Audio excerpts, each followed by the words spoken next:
কি ভাই ভয়েস শুনতে পারতেছো তোমরা? ভয়েস নিয়ে একটু সমস্যা হইতেছিল আর কি। ভয়েস শুনতে পারতেছো তোমরা? আচ্ছা, এবার ভয়েস শুনতে পারবা? আহ ক্লাসটা শুরু করতেছি। দেরি করার জন্য প্রথমে সরি ভাইয়া, রাস্তায় প্রচুর জ্যাম ছিল। আর তারপরে কথা হচ্ছে এখানে আসে হচ্ছে তোমার দেখি পিসি অন হচ্ছে না, তারপরে সেই স্টুডিওতে আসা লাগলো, তারপর সবকিছু করে তারপরে ক্লাসে আসতে হয়েছে, ঠিক আছে? ওকে, আসসালামু আলাইকুম, হ্যালো এভরিওয়ান। আজকে হচ্ছে রাসায়নিক পরিবর্তন 2 নম্বর ক্লাস, তোমাদের সাথে আমার শেষ ক্লাস। এবং গত ক্লাসে আমরা যখন রাসায়নিক পরিবর্তন 1 এর ক্লাসটা করতেছিলাম তখন হচ্ছে আমরা কেপিকেসি কভার করছি, তারপর হচ্ছে লাসাদিলা নীতিটা পুরোটা কভার করছি। এবং এরপর হচ্ছে আমরা ভ্যান হফের সমীকরণ, যেটা কেপিকেসির উপরে তাপমাত্রা চেঞ্জ করলে যে প্রভাবটা পড়ে তাপ হারি বিক্রিয়া এবং তাপোৎপাদী বিক্রিয়াতে, সেটার গ্রাফ, সেটার সমীকরণ, সেটার ঢাল কেমন হবে, সেটার এক্স অক্ষে কি রাখবো, ওয়াই অক্ষে কি রাখবো, সবগুলা জিনিস আমরা হচ্ছে ভ্যান হফের সমীকরণ থেকে দেখছি। সো এখন আমরা যেটা করব সেটা হচ্ছে আমাদের রাসায়নিক পরিবর্তনের 2 নম্বর ক্লাসটা করব। রাসায়নিক পরিবর্তনের সেকেন্ড পার্টটাতে আমরা মূলত হচ্ছে পিএইচটা কভার করব, পিএইচ এবং হচ্ছে বাফার। সো বাফার তো আলটিমেটলি পিএইচ এর মধ্যেই পড়ে। সবাই একটু লাইভে চলে আসো, আমরা হচ্ছে ক্লাসটা শুরু করে দিব।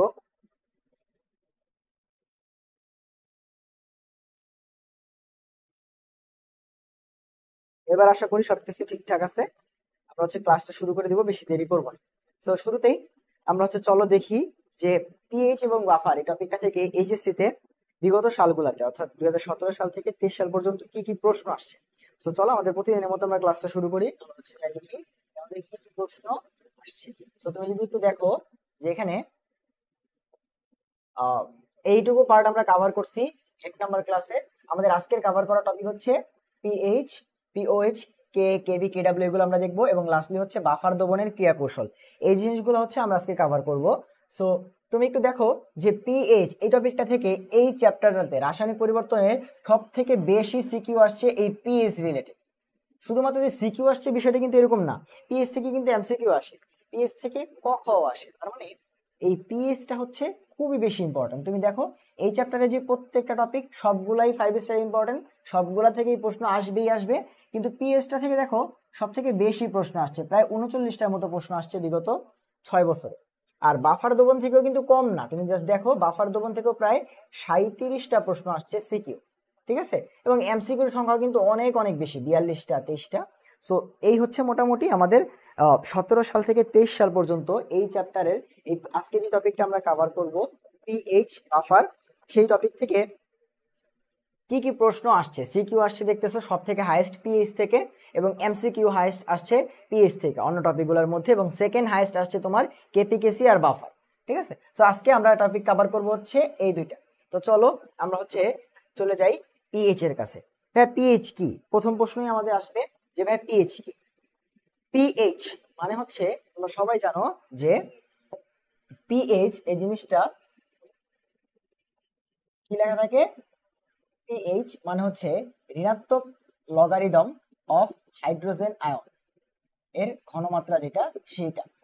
শুধুমাত্র পিএইচ এর ক্ষেত্রে কি এটা ঠিক? শুধুমাত্র কি পিএইচ এর জন্য এটা? দেখো আমি কি বলতে চাইতেছি যে শুধুমাত্র কি পিএইচ এর জন্যই এই জিনিসটা সঠিক? না, সবার জন্যই সঠিক। কিরকম, তুমি সবার জন্য এরকম করে লিখতে পারো, পিএইচ হলে minus log of H plus, কারণ যে পি এর উপরে কি আছে দেখো এইচ, তাহলে ঋণাত্মক logarithm minus log of H plus.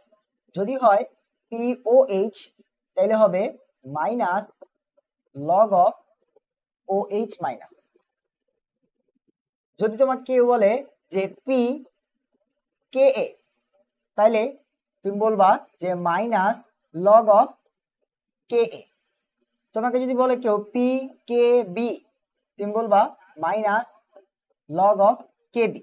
তুমি কি দেখতেছো যে এই পি এর উপরে যেই টপিক টার্মটা থাকে সেই টার্মটা মাইনাস লগ এর পাশে গিয়ে বসতেছে, মাইনাস লগ সেই টার্মটা, মাইনাস লগ সেই টার্মটা, মাইনাস লগ সেই টার্মটা। অর্থাৎ পিএইচ বা পিওএইচ, পি কে এ, P K B, P K W, যা মন চায় তাই বলো না কেন, পি এর উপরে যাই থাকবে সেটাই কি হয়ে যাবে, মাইনাস লগ এর পাশে বসে যাবে, ঠিক আছে? এভাবে আমরা কি করি, কোন দ্রবণের পিএইচ, পিওএইচ, তারপর হচ্ছে দুর্বল এসিড, দুর্বল ক্ষারের ক্ষেত্রে কে এ, কে বি হিসাব করে তারপরে হচ্ছে পিএইচ টাকে হিসাব করি। তো এই হচ্ছে বেসিক কথাবার্তা, যে পিএইচ মানে হচ্ছে ঋণাত্মক logarithm of H plus, pH মানে হচ্ছে ঋণাত্মক লগারিদম অফ এইচ প্লাস। তো এরপরে আমরা সরাসরি চলে যাব হচ্ছে পিএইচ থেকে ইন্টারে কি কি টাইপের প্রশ্ন আসে। পিএইচ থেকে মূলত কি কি টাইপের প্রশ্ন আসে? প্রথম টাইপটা হচ্ছে, দেখো পিএইচ থেকে প্রথম যে টাইপটা আসে সেটা হচ্ছে তোমার দুর্বল অ্যাসিড দুর্বল ক্ষার। দুর্বল অ্যাসিড বেস, এই দুর্বল অ্যাসিড বেস থেকে একটা টাইপের প্রশ্ন আসে পিএইচ থেকে। এরপর strong acid base, strong acid base এটা থেকে প্রশ্ন আসে। এবং স্ট্রং অ্যাসিড বেস থেকে কিরকম প্রশ্ন আসে জানো? মিশ্রণের ম্যাথ আসে, মিশ্রণের ম্যাথ এবং মিশ্রণের পিএইচ বের করতে বলে। এবং পিএইচ থেকে আরেকটা টাইপ হচ্ছে তোমার বাফার। সো পিএইচ থেকে কয়টা টাইপের প্রশ্ন আসে ভাইয়া? তিনটা টাইপের প্রশ্ন আসে। একটা কি ভাইয়া? ফার্স্টের টাইপটা হচ্ছে দুর্বল অ্যাসিড এবং দুর্বল ক্ষারের পিএইচ, সেকেন্ডটা হচ্ছে স্ট্রং অ্যাসিড স্ট্রং ক্ষারের পিএইচ, এবং লাস্টে হচ্ছে বাফার দ্রবণের পিএইচ। ঠিক আছে, বাফারের পিএইচ।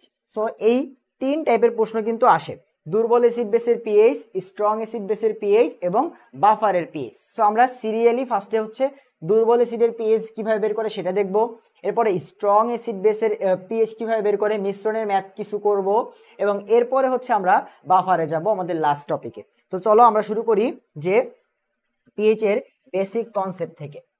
এখন দুর্বল অ্যাসিড দুর্বল ক্ষারের পিএইচ বের করার জন্য আমাদের অসওয়াল্ডের লঘুকরণ সূত্রটা পড়তে হবে। তার আগে আমি তোমাদের একটু দেখাই যে পিএইচ স্কেলটা মূলত আসছে কিভাবে। দেখো পিএইচ স্কেলটা মূলত কই থেকে আসছে, এরকম কিছু প্রশ্ন আসে। তোমাদের কিছু বেসিক জিনিস জানা লাগবে, সেটা হচ্ছে তোমার পানির যে বিয়োজন, এটা তোমাদেরকে জানা লাগবে, পানির বিয়োজন বা ভাঙা, পানির বিয়োজন। সো পানি যখন বিয়োজিত হয় তখন কি হয়? তখন যেটা হয় আমরা সবাই জানি, পানি বিয়োজিত হইলে H+ আর OH- তৈরি হয়। এটা আমরা সবাই জানি যে পানি বিয়োজিত হইলে H+ আর OH- তৈরি হয়। এবার তুমি যদি এটার কেসি বের করতে যাও বা তোমার হচ্ছে পানির সাম্য ধ্রুবক বের করতে যাও, তাহলে আমরা সবাই জানি পানির সাম্য ধ্রুবক কি আসবে। দেখো পানির জন্য যদি আমি কেসি বের করতে যাই, কেসিটা কত আসবে? দেখো তো কালকে আমরা পড়ছি উৎপাদের ঘনমাত্রা ডিভাইড বাই বিক্রিয়কের ঘনমাত্রা। তাহলে উৎপাদ হচ্ছে এখানে H+, এটার ঘনমাত্রা ইনটু উৎপাদ হচ্ছে OH-, এটার ঘনমাত্রা ডিভাইডেড বাই পানির ঘনমাত্রা H2O। এটা হচ্ছে আমরা পানির এই ভাঙার যে বিক্রিয়াটা সেখান থেকে লিখতে পারি যে কেসি ইকুয়ালস টু উৎপাদ যে দুইটা আয়ন আছে তাদের ঘনমাত্রা ডিভাইড বাই বিক্রিয়ক যেটা আছে তার ঘনমাত্রা, এটা লিখতে পারি। তো এবার তুমি দেখো যখন আমরা এই পানির ঘনমাত্রাটাকে এই পাশে পাঠাই দিব তখন কি হয়ে যাবে? তখন হয়ে যাবে কেসি ইনটু পানির ঘনমাত্রা ইকুয়ালস টু H+ আয়নের ঘনমাত্রা ইনটু OH আয়নের ঘনমাত্রা। এই যে টার্মটা দেখো, এই যে টার্মটা পানির ভাঙার বিক্রিয়ার যেই কেসি এবং পানির যেই ঘনমাত্রা, এই দুটার গুণফলকে, এই দুটাকে একসাথে বলা হয় হচ্ছে KW। এই দুটাকে একসাথে বলা হয় হচ্ছে KW বা পানির বিয়োজন ধ্রুবক। পানির বিয়োজন ধ্রুবক KW ইকুয়ালস টু থাকতেছে হাইড্রোজেন আয়নের ঘনমাত্রা ইনটু OH আয়নের ঘনমাত্রা। বুঝছো? তোমরা সবাই KW বা পানির বিয়োজন ধ্রুবক এটা দেখছো না? এটা কই থেকে আসছে? যে এখান থেকে আসছে। পানি ভাঙলে H+ আর OH- তৈরি হয়। এখন পানির যদি কেসি লিখি তাহলে কি আসবে? উৎপাদ যে দুটো আছে তাদের ঘনমাত্রার গুণফল ডিভাইড বাই বিক্রিয়কের ঘনমাত্রা। এখন এই পানির ঘনমাত্রাটাকে যদি এই পাশে নিয়ে আসি তাহলে কেসি ইনটু পানির ঘনমাত্রা ইকুয়ালস টু করে থাকবে এই দুজন, হাইড্রোজেন আয়নের ঘনমাত্রা OH আয়নের ঘনমাত্রা। এবার এই যে কেসি ইনটু পানির যে ঘনমাত্রা, এই দুটো টার্মকে, এই পুরা টার্মকে বলা হয় KW। বুঝো? এই কেসি ইনটু H2O এটার ঘনমাত্রাটাকে বলা হয় KW ইকুয়ালস টু পড়ে থাকতেছে এইটা, এবং এটাকেই বলা হয় হচ্ছে পানির বিয়োজন ধ্রুবক। পানির বিয়োজন ধ্রুবক কেডব্লিউ। পানির বিয়োজন ধ্রুবক কেডব্লিউ সমান সমান কি আসতেছে ভাইয়া? হাইড্রোজেন আয়নের ঘনমাত্রা ইনটু OH আয়নের ঘনমাত্রা। সো এটা হচ্ছে মূলত পানির বিয়োজন ধ্রুবক। পানির বিয়োজন ধ্রুবক কেডব্লিউ ইকুয়ালস টু হচ্ছে হাইড্রোজেন আয়নের ঘনমাত্রা ইনটু OH আয়নের ঘনমাত্রা। এখন এই যে কেডব্লিউটা বের করলাম, কে মানে কি? এটা কনস্ট্যান্ট থাকবে। সো এই যে পানির যে কেডব্লিউ, এই কেডব্লিউর মানটা হচ্ছে কনস্ট্যান্ট। অর্থাৎ এটা দ্বারা কি বুঝাইতেছে দেখো, এই জিনিসটা আমি কেন বললাম, এই পানির বিয়োজন ধ্রুবকটা এই পিএইচ এর এখানে এসে কেন বললাম? দেখো, পানির বিয়োজন ধ্রুবকটা আমাকে বুঝাইতেছে যে পানির মধ্যে H প্লাস আর OH মাইনাস এই দুটাকে গুণ করলে, এই দুটার ঘনমাত্রাটাকে গুণ করলে সেটা সব সময় একটা ধ্রুব সংখ্যা আসবে, কে আসবে মানে একটা ধ্রুবক হবে। তুমি যে কোনো তাপমাত্রায় H প্লাস আর OH মাইনাস কে যদি কি করো, OH মাইনাসের ঘনমাত্রা অর্থাৎ পানিকে নিয়ে ভাঙো, H প্লাস এবং OH মাইনাসে ভাঙো, তুমি যে কোনো তাপমাত্রার পানিকে H প্লাস আর OH মাইনাসে ভাঙলে সেই দুইজনের যে ঘনমাত্রাটা হবে, সেই ঘনমাত্রার গুণফলটা আজীবন কি হবে? ধ্রুব। এই জিনিসটাই মূলত আমরা বোঝার জন্য এই দুটা লাইন পড়লাম, যে পানির H প্লাস এবং OH মাইনাস এই দুটা আয়নের গুণফল বা ঘনমাত্রার গুণফল সব সময় ধ্রুব। কিন্তু তাপমাত্রা চেঞ্জ করলে আমরা কালকে দেখছি না যে কেপি কেসি চেঞ্জ হয়ে যায়, আমরা হচ্ছে সেই তাহলে কে এটা খালি চেঞ্জ হতে পারে তাপমাত্রার জন্য, কিন্তু এইটা চেঞ্জ হইলেও আলটিমেটলি কি থাকবে? H প্লাস আর OH মাইনাস এই দুটার গুণফলটা সেম থাকবে। ঠিক আছে, এই দুটার গুণফলটা সেম থাকবে। একটু দেখো যে আমরা সবাই জানি এটা যে 25 ডিগ্রি সেলসিয়াস তাপমাত্রায়, আমরা সবাই জানি যে 25 ডিগ্রি সেলসিয়াস তাপমাত্রায় পানির বিয়োজন ধ্রুবক কেডব্লিউ ইকুয়ালস টু হচ্ছে 1 into 10 to the power minus 14। এটা আমরা সবাই জানি না যে 25 ডিগ্রি সেলসিয়াস তাপমাত্রায় পানির বিয়োজন ধ্রুবক 1 into 10 to the power minus 14। এখন এই যে মানটা, এই মানটা কিন্তু শুধুমাত্র 25-এর জন্য। তুমি যদি তাপমাত্রাটাকে 100 করো, 50 করো, 60 করো, তাহলে এটা চেঞ্জ হয়ে যাবে। ঠিক আছে, বাট এই কেডব্লিউ চেঞ্জ হইলেও, কেডব্লিউ যেমন চাই হোক, কেডব্লিউ চেঞ্জ হোক সমস্যা নাই, বাট কেডব্লিউর মধ্যে যারা আছে, কেডব্লিউর মধ্যে কে কে আছে? কেডব্লিউর মধ্যে আছে হচ্ছে H প্লাস এবং OH মাইনাস, এই দুজনের গুণফলটা কিন্তু একই থাকবে। দেখো 10 টু দি পাওয়ার মাইনাস 14, অর্থাৎ পানির মধ্যে এই দুটো আয়নের ঘনমাত্রার গুণফল সব সময় একটা ধ্রুব সংখ্যা হবে, যেটা 25 ডিগ্রিতে আমরা পড়ি হচ্ছে 1 into 10 to the power minus 14। 25 না হইলে এটা চেঞ্জ হয়ে যাবে। ঠিক আছে, এখন আমরা দেখবো যে তাপমাত্রা চেঞ্জ করলে এই কেডব্লিউটা কিভাবে চেঞ্জ হয়। তার জন্য আমাদের বিক্রিয়াটা একটু লেখো যে কি হয়, পানি যখন ভাঙে তখন H প্লাস আর OH মাইনাস তৈরি হয়। এই তো একটু ওয়েট করো ভাইয়া।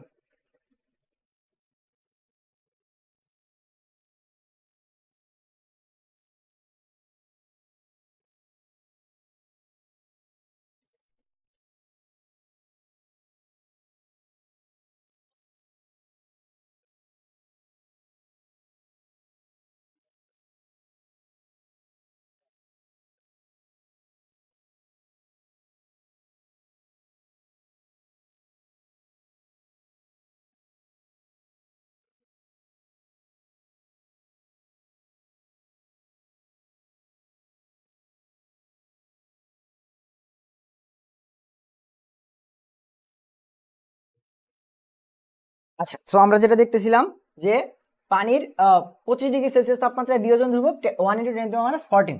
সো এবার আমরা দেখবো যে তাপমাত্রা চেঞ্জ করলে এই জিনিসটা কিভাবে চেঞ্জ হয়, এই কেডব্লিউর মান কিভাবে বাড়ে কমে। দেখো তুমি কি করতেছো, তাপমাত্রা বাড়াইতেছো। এখন এই যে পানির বিয়োজন ধ্রুবকের যে বিক্রিয়াটা, পানি ভাঙার বিক্রিয়াটা হচ্ছে একটি তাপ হারি বিক্রিয়া। কি বিক্রিয়া ভাইয়া? তাপ হারি বিক্রিয়া, অর্থাৎ ডেল এইচ এর ভ্যালু হচ্ছে পজিটিভ। পানি যে ভেঙে H প্লাস আর OH মাইনাস তৈরি হয়, এই বিক্রিয়াটা হচ্ছে একটা তাপ হারি বিক্রিয়া। কি বিক্রিয়া ভাইয়া? তাপ হারি বিক্রিয়া। আর আমরা সবাই জানি তাপ হারি বিক্রিয়াতে তুমি যদি তাপমাত্রা বাড়াও, তাপ হারি বিক্রিয়াতে তুমি যদি তাপমাত্রা বাড়াও, তাহলে লাসাতিলের নীতি অনুযায়ী বিক্রিয়া কোন দিকে যায়? ডান দিকে যায় না? দেখো লাসাতিলের নীতি বিক্রিয়া কোন দিকে যায়? তুমি যদি তাপমাত্রা বাড়াও, কালকে আমরা শর্টকাট টেকনিক শিখছিলাম যে ডেল এইচ ইন্টু বাড়ানো মানে প্লাস, তার মানে কি আসবে? ডেল এইচ এর ভ্যালুও পজিটিভ এবং আমি বাড়াবো এটাও পজিটিভ, তাহলে প্লাসে প্লাসে প্লাস, তার মানে বিক্রিয়া কোন দিকে যাবে? বিক্রিয়া যাবে ডান দিকে বা সামনের দিকে। এখন তুমি দেখো তাহলে পানির এই বিক্রিয়াটা হচ্ছে একটা তাপহারী বিক্রিয়া। তাপহারী বিক্রিয়াতে তাপমাত্রা বাড়াইলে কি হয়, বিক্রিয়া সামনের দিকে যায়। বিক্রিয়া সামনের দিকে যাওয়া মানে কি, H2O ভাঙতেছে এবং H+ আর OH- তৈরি হচ্ছে। তো এটা যত বেশি তৈরি হবে এটার গুণফল তত বেশি হবে। KW এর মান মানে কি, এই দুটোর গুণফল, তো এই দুটোর গুণফল যত বেশি হবে KW তত বেশি হবে। তার মানে তাপমাত্রা বাড়াইলে পানির যে আয়নিক গুণফল KW এটার মান কি হয়, বাড়ে। এই জিনিসটা বুঝতে পারছো? এগুলো কিন্তু ক খতে আসে। আমি আগে ক খটা কভার করতেছি, কারণ তোমাদের ক খতে কিন্তু এই জিনিসটা আসে যে পানির আয়নিক গুণফল এটা বলতে কি বুঝো, পানির আয়নিক গুণফল তাপমাত্রার সাথে বাড়ে নাকি কমে, এই প্রশ্নগুলো কিন্তু আসে। সো ব্যাখ্যাটা বুঝো যে তাপমাত্রা বাড়াইলে কি হবে। দেখো যে পানির আয়নিক গুণফল মানে হচ্ছে H2O ভেঙে H+ আর OH- যে তৈরি হয় সেই জিনিসটা আমরা লিখলাম। এই বিক্রিয়াটা হচ্ছে তাপহারী বিক্রিয়া। তাপহারী বিক্রিয়াতে ΔH এর ভ্যালু হচ্ছে পজিটিভ। আমরা জানি একটা তাপহারী বিক্রিয়াতে তাপমাত্রা বাড়াইলে ΔH হচ্ছে পজিটিভ, আবার বাড়াইতেছি মানে পজিটিভ। সো প্লাসে প্লাসে প্লাস, বিক্রিয়া যাবে সামনের দিকে। বিক্রিয়া যাবে সামনের দিকে। সামনের দিকে যাওয়া মানে বুঝাইতেছি কি, যে পানি ভাঙবে, ভেঙে H+ তৈরি হবে, OH- তৈরি হবে। আর এই দুটার গুণফলই হচ্ছে KW। এই দুটার গুণফলই হচ্ছে KW। আর এই দুটা যত বাড়বে তত কি হবে, KW এর মান বাড়বে। যেটা 25-এ হচ্ছে এত, যখন 30 হয় তখন আরো বেশি, 50 হলে আরো বেশি, 100 হলে আরো বেশি। তাহলে তোমাদের একটা প্রশ্ন আসতে পারে যে KW এর উপর তাপমাত্রার প্রভাব বর্ণনা করো। তখন তোমরা কি করবা, লা সাথে লের নীতি দিয়ে বর্ণনা করবা। তাপমাত্রার প্রভাব বর্ণনা করো। তখন তোমরা অ্যান্সার দিবা যে এটা একটা তাপহারী বিক্রিয়া, তাপমাত্রা বাড়াইলে বিক্রিয়া সামনের দিকে যাবে, বিক্রিয়া সামনের দিকে যাওয়া মানে হচ্ছে KW এর মান বাড়বে। এবং তুমি যদি তাপমাত্রা কমাও তাহলে বিক্রিয়া পিছনের দিকে আসবে, এবং বিক্রিয়া পিছনের দিকে আসা মানে হচ্ছে তোমার কি হবে, KW এর মানটাও কি হয়ে যাবে, কমে যাবে। তাপমাত্রা বাড়াইলে KW এর মান বাড়বে, তাপমাত্রা কমাইলে KW এর মান কমবে। এটা হচ্ছে তাপমাত্রার উপরে পানির আয়নিক গুণফল KW এর উপরে তাপমাত্রার প্রভাব, অর্থাৎ তাপমাত্রা কিভাবে KW টাকে চেঞ্জ করে সেটা আমরা দেখলাম। এবার আমরা হচ্ছে দেখবো যে পিএইচ আর পিওএস ইকুয়ালস টু 14 এই জিনিসটা কিভাবে হইলো। দেখো মাঝে মধ্যেই আসতে পারে খ নাম্বারে, ধরো খ নাম্বার প্রশ্নে আমাদের আসলো যে আমরা দেখতে চাই পিএইচ প্লাস পিওএইচ এই দুটার যোগফল যে 25 ডিগ্রি সেলসিয়াস তাপমাত্রায়, এই জিনিসটা আমরা হচ্ছে দেখতে চাই। ঠিক আছে, pH plus pOH equals to 14। ধরো এটা আমরা কিভাবে বের করব। এখন তুমি একটু দেখো, আমরা এটা জানি যে পানির আয়নিক গুণফল কত, পানির আয়নিক গুণফল হচ্ছে হাইড্রোজেন আয়নের ঘনমাত্রা প্লাস হচ্ছে OH আয়নের ঘনমাত্রা। এবার আমরা জানি 25 ডিগ্রি সেলসিয়াস তাপমাত্রায় এই হাইড্রোজেন আয়নের ঘনমাত্রা ইন্টু OH আয়নের ঘনমাত্রা, এই জিনিসটা কত হয়, এই জিনিসটা হয় 10⁻⁻14। এবার একটু দেখো আমরা কি করব, সবার সামনে লগ নিব, সবার সামনে লগ নিব। লগ নিলে কি হয়, দেখো এখানে দুইটা জিনিস গুণ আছে। সো লগের মধ্যে যদি দুইটা জিনিস গুণ থাকে সেটা কি হয়ে যায়, যোগ। কিরকম, ধরো এখানে এ আর বি গুণ অবস্থায় আছে, আমি সামনে যদি লগ নেই তাহলে কি হবে জানো, এইটার সামনে যদি লগ নেই কি লেখা যাবে, লগ এ প্লাস লগ বি। এটা আশা করি তোমরা সবাই জানো ক্লাস 9-10 থেকে, যে দুইটা জিনিস যদি গুণ অবস্থায় থাকে এবং তাদের সামনে আমরা লগ নেই তাহলে দুইটা জিনিসকে আলাদা আলাদা লগ নিয়ে যোগ করে লেখা যায়। সো এই দুইটা গুণ অবস্থায় আছে, যদি লগ নেই তাহলে কিভাবে লেখা যাবে, log H plus plus log OH minus is equals two log 10⁻⁻14। ঠিক আছে, এবার একটা কাজ করি, আমরা সবাইকে মাইনাস দিয়ে গুণ করে দিই, সবাইকে মাইনাস দিয়ে গুণ করে দিই। এটার সামনে মাইনাস দিয়ে নিলাম, তাহলে মাইনাস লগ এইচ প্লাস, এটার সামনেও মাইনাস নিয়ে নিলাম, মাইনাস লগ OH মাইনাস, এবং এটার সামনেও মাইনাস নিয়ে নিলাম, মাইনাস লগ 10⁻⁻14। এবার একটু দেখো তো, একদম প্রথম স্লাইডে আসি। কি বলছিলাম, পি এর উপরে এইচ এটা থাকা মানে হচ্ছে মাইনাস লগ এইচ, পি এর উপরে OH এটা থাকা মানে হচ্ছে মাইনাস লগ OH, পি এর উপরে যা থাকবে সেটা হবে মাইনাস লগ অত। তাহলে একটু দেখো তো, মাইনাস লগ এইচ প্লাস, এটাকে কি পিএইচ লেখা যায়, plus minus log OH minus, এটাকে কি পিওএইচ লেখা যায়। এবার দেখো লগ আর 10 এর পাওয়ার একটা একটার উল্টা, লগ আর 10 এর পাওয়ার একটা একটার উল্টা, সো কাটাকাটি করা যায়, এই মাইনাস আর এই মাইনাস প্লাস হয়ে যাবে, থাকতেছে কত 14। এই যে হচ্ছে প্রমাণ যে pH plus pOH equals to কত 14। অর্থাৎ পিএইচ এবং পিওএইচ এর যোগফল সর্বদা কত ফলো করবে, 14 কে ফলো করবে। ঠিক আছে, পিএইচ প্লাস পিওএইচ কোন দ্রবণের যদি পিএইচ বের করো এবং পিওএইচ বের করো, দুইটার যোগফল সব সময় কত আসবে 14। এটাই হচ্ছে সেই প্রমাণ, এবং এটা কিন্তু ঢাকা ইউনিভার্সিটিতে আসছে, এটা কিন্তু ঢাকা ইউনিভার্সিটিতে আসছে যে pH plus pOH equals to 14, এই প্রমাণটা কিন্তু ঢাকা ইউনিভার্সিটিতে আসছে। সো আমাদের পিএইচ নিয়ে মূলত বেসিক লেভেলের কথাবার্তা শেষ, এখন আমরা হচ্ছে ম্যাথে যাব, বাট তার আগে আমি একটু তোমাদের রিক্যাপ করে দিই মূলত আমরা কি করলাম। ফার্স্টে আমরা যেটা করলাম, আমি তোমাকে একটু পিএইচটা বোঝানোর চেষ্টা করলাম যে পিএইচ মানে কি minus log of H plus, pOH মানে কি minus log of OH minus, pKa মানে কি minus log of Ka, pKb মানে কি minus log of Kb. So এটা হচ্ছে প্রথম কথা। সেকেন্ডলি আমরা দেখলাম যে পিএইচ থেকে ইন্টারে কি টাইপের ম্যাথ আসে, 3 টাইপের ম্যাথ আসে। একটা হচ্ছে তোমার দুর্বল অ্যাসিড এবং দুর্বল ক্ষারের পিএইচ, আরেকটা হচ্ছে স্ট্রং অ্যাসিড স্ট্রং ক্ষারের পিএইচ এইটা, এবং আরেকটা হচ্ছে বাফার দ্রবণের পিএইচ। সো এই 3টা টাইপের প্রশ্নই আসে, এবং এই তিনোটাই তোমার হচ্ছে 3 স্টার, তিনোটাই আসবে। ঠিক আছে, তিনোটাই 3 স্টার, কোনো না কোনো বোর্ডে যে কোনো 2টা করে আসতে পারে, আবার কোনো বোর্ডে 3টাও আসতে পারে, বলা যায় না। সো প্রত্যেকটাই 3 স্টার, সেটা হচ্ছে টপিক। এরপরে আমরা দেখলাম পানি যখন ভাঙে, পানি কি হয়, H2O যখন ভাঙে তখন H প্লাস আর OH মাইনাস তৈরি হয়। এখন আমরা যদি কেসি বের করতে যাই, কেসি সমান সমান হচ্ছে উৎপাদ আয়নের ঘনমাত্রার গুণফল ডিভাইড বাই বিক্রিয়ক আয়নের ঘনমাত্রার গুণফল, তাই তো। এবার এই H2টাকে এই পাশে পাঠিয়ে দাও, কেসি ইন্টু H2O, এই জিনিসটাকে বলা হয় পানির আয়নিক গুণফল কেডাব্লিউ। তাহলে সেটা সমান সমান কত থাকতেছে, এইচ প্লাস আর ও এইচ মাইনাস, এইটা তার মানে কেডাব্লিউ সমান সমান H plus into O H minus, এটার গুণফল।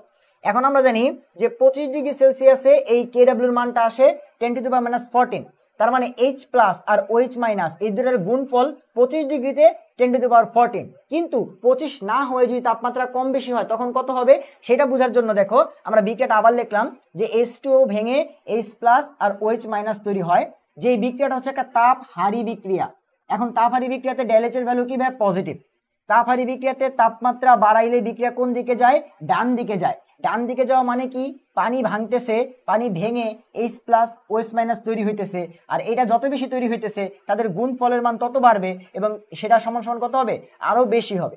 সো আবার যদি তাপমাত্রা কমাও তাহলে কি হবে, বিক্রিয়া পিছনের দিকে আসবে, তার মানে এই দুজন থেকে পানি তৈরি হবে, মানে এই দুজন কমে যাবে, তো এটা কমে গেলে এই দুটোর গুণফলটাও কমে যাবে, তার মানে কেডাব্লিউর মান তাপমাত্রা বাড়াইলে বাড়ে এবং তাপমাত্রা কমাইলে কমে। এটা আমরা দেখলাম পানির আয়নিক গুণফলের উপরে তাপমাত্রার প্রভাব, যেটা হচ্ছে তোমাদের খ নাম্বার প্রশ্নে আসে। ঠিক আছে, খ নাম্বার প্রশ্নে আসে। এবং এরপর আমরা দেখলাম হচ্ছে pH plus PO equals to 14, এটা খতেও আসতে পারে, এবং বিশেষ করে এটা মূলত আসে হচ্ছে অ্যাডমিশনে, অ্যাডমিশনের জন্য সুপার ডুপার ইম্পর্টেন্ট যে pH plus PO equals to 14, এটা দেখাও। সো আমরা তার জন্য কি করলাম, আমরা জানি কেডাব্লিউ সমান সমান H plus into OH minus. এখন এটা 25 ডিগ্রিতে কত, 25 ডিগ্রি সেলসিয়াস তাপমাত্রায়, 25 ডিগ্রি সেলসিয়াস তাপমাত্রায় এইচ ইন্টু ওএইচ, এটার গুণফলটা 10⁻14। এখন সবার সামনে লগ নিলাম, লগের একটা ধর্ম কি, যাদের যদি ভিতরে কোনো কেউ গুণ অবস্থায় থাকে তাদের সামনে লগ নেওয়া হয়, তাহলে লগ কি করে, সবাইকে যোগ অবস্থায় বানায় দেয়। So log H plus plus log OH minus, এটা সামনেও লগ নিয়ে রাখলাম। এবার সবাইকে মাইনাস দ্বারা গুণ করে দিলাম, এটা হয়ে গেল মাইনাস লগ এইচ প্লাস, এটা হয়ে গেল মাইনাস লগ ওএইচ মাইনাস, এটা হয়ে গেল মাইনাস লগ যা ছিল তাই। এবার কি করলাম, আমরা জানি লগ এইচ প্লাস মানে পিএইচ, লগ ওএইচ মাইনাস মানে হচ্ছে পিওএইচ, আর এই লগ আর 10 এর পাওয়ার হচ্ছে একজন একজনের উল্টা, তাহলে লগ আর 10 এর পাওয়ার কাটাকাটি, সামনের মাইনাস আর এই পাওয়ারের সামনে মাইনাস প্লাস হয়ে যাবে, 14 নিচে চলে আসবে, তাহলে pH plus pOH equals to হচ্ছে 14।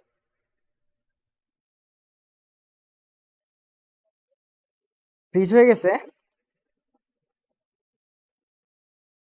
কি বলো, এমন তো আর কথা না।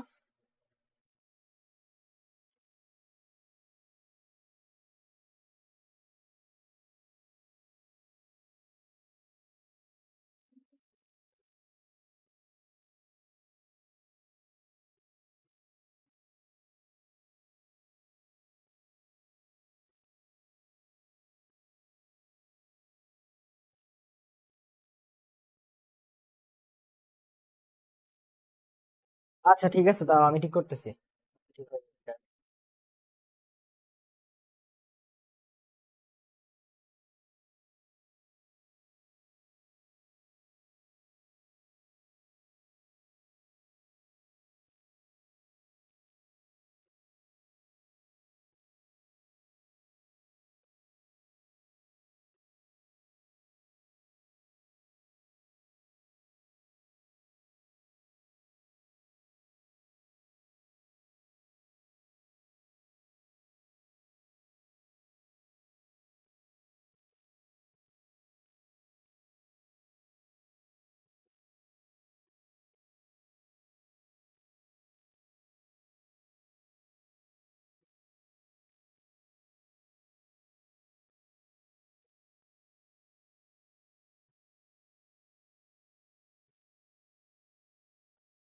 দেখো এবার চলে আসার কথা। গ্লিচ হয়ে গেছিল আসলে। এবার চলে আসার কথা, দেখো তো ঠিক আছে কিনা এবার। না না, লাইভ কাটার দরকার নেই। এবার ঠিক আছে, গ্লিচ হয়ে গেছিল আর কি।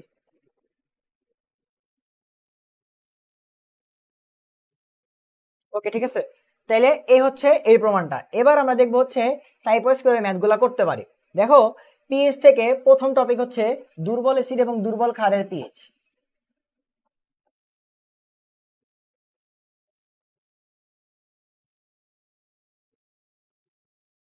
দুর্বল অ্যাসিড দুর্বল ক্ষারের পিএইচ, এটা হচ্ছে ফার্স্ট টাইপ আমাদের। এখন দুর্বল অ্যাসিড এবং দুর্বল ক্ষার কি হয় ভাইয়া? খুব কম ভাঙে, ভাঙতেই চায় না। ঠিক আছে, দুর্বল মানে কি তুমি চিন্তা করে দেখো, যেমন CH3 COOH ইথানোয়িক অ্যাসিড, তোমরা জানো এটা হচ্ছে দুর্বল। এখন ও কি করে, এই যে H প্লাসটা দান করে। সো ও যখন এই যে H প্লাসটা দান করে, তখন মনে করো ও যদি 1000টা থাকে, তাহলে ধরো হচ্ছে একটা H প্লাস ছাড়ে। তার মানে কি, ও একদম H প্লাস ছাড়তেই চায় না। যেহেতু H প্লাস ছাড়ে তাই আমরা অ্যাসিড নাম দিছি, যেহেতু H প্লাস ত্যাগ করে। বাট ওই H প্লাস ত্যাগ করার যে প্রবণতা সেটা অনেক কম, 1000টা দিলে মাত্র একটা। এই জন্য ওদেরকে আমরা নাম দিছি হচ্ছে দুর্বল অ্যাসিড। দুর্বল অ্যাসিড মানে কি, মানে ভাঙতেই চায় না, ভেঙে H প্লাস যে তৈরি করবে সেটা করতেই চায় না, খুবই কম পরিমাণে করে, তাই এদের নাম হচ্ছে দুর্বল অ্যাসিড। আবার ক্ষারের ক্ষেত্রে খুবই কম পরিমাণে OH মাইনাস তৈরি করে, তাই ওরা হচ্ছে দুর্বল ক্ষার। সো এটা এটা হচ্ছে মূলত দুর্বল অ্যাসিড এবং দুর্বল ক্ষারের বেসিক। এখন এই দুর্বল অ্যাসিড এবং দুর্বল ক্ষার যেহেতু ভাঙতেই চায় না, তাহলে এটার যে পিএইচ যদি আমরা এইভাবে বের করতে যাই, দেখো দুর্বল অ্যাসিডের পিএইচ যদি আমরা এইভাবে বের করতে যাই, minus log of H plus, এইভাবে যদি দুর্বল অ্যাসিডের পিএইচ বের করতে যাই, তাহলে তুমি কি করবা, মাইনাস লগ অফ। এখন দেখো তো ও কি হাইড্রোজেন ছাড়তে চায়? একেবারেই ছাড়তে চায় না, খুবই শূন্যের কাছাকাছি। তো এই জিনিসটা কি একেবারে শূন্যের খুবই কাছাকাছি না, টেন্স টু জিরো, প্রায় শূন্যের কাছাকাছি, তাই তো হাইড্রোজেন আয়নের ঘনমাত্রাটা। তো তাই যদি হয়, এখানে যদি শূন্য বসায় দাও, লগ জিরো হয়ে যায়, এটার কোনো মান আছে? বুঝতে পারছো?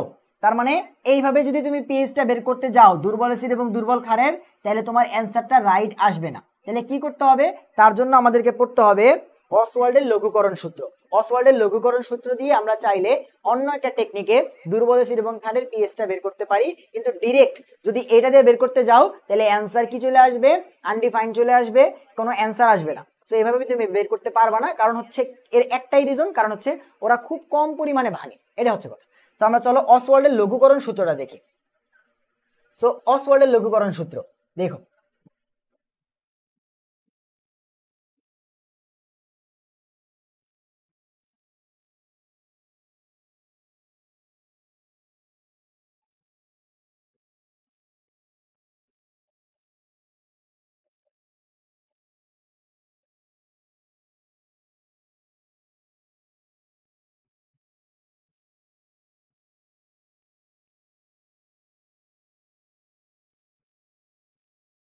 অসওয়াল্ডের লঘুকরণ সূত্র। ওকে দেখো তো অসওয়াল্ডের লঘুকরণ সূত্র আমাদেরকে কি বলে। অসওয়াল্ড আমাদেরকে বলতেছে যে একটা দুর্বল অ্যাসিড অথবা দুর্বল ক্ষারের যে বিয়োজনের মাত্রা, অসওয়াল্ড আমাদেরকে বলতেছে দুর্বল অ্যাসিড এবং দুর্বল ক্ষারের, দুর্বল অ্যাসিড বেজের বিয়োজনের মাত্রা, কালকে আমরা পড়ছি বিয়োজনের মাত্রাকে বলা হয় হচ্ছে আলফা। এই যে বিয়োজনের মাত্রা আলফা, এই বিয়োজনের মাত্রা হচ্ছে কি বিয়োজনের মাত্রা ওই দুর্বল অ্যাসিড এবং ক্ষারের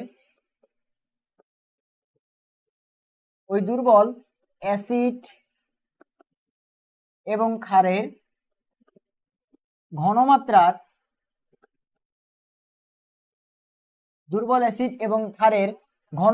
ঘনমাত্রাটাকে আমরা এখানে কি দ্বারা প্রকাশ করি, সি দ্বারা। ঘনমাত্রা সি এর বর্গমূলের ব্যস্তানুপাতিক।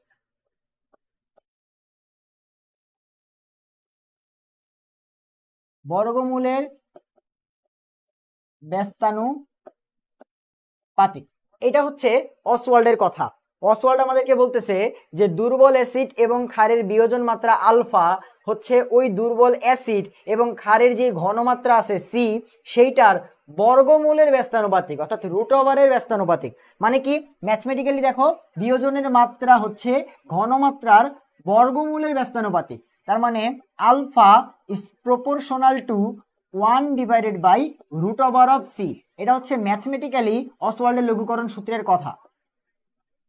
অসওয়াল্ড এই কথাটা বলতে চাইতেছে যে নির্দিষ্ট তাপমাত্রায় কোনো দুর্বল অ্যাসিড এবং ক্ষারের বিয়োজনের মাত্রা তার মোলার ঘনমাত্রার বর্গমূল বা রুট ওভারের ব্যস্তানুপাতিক।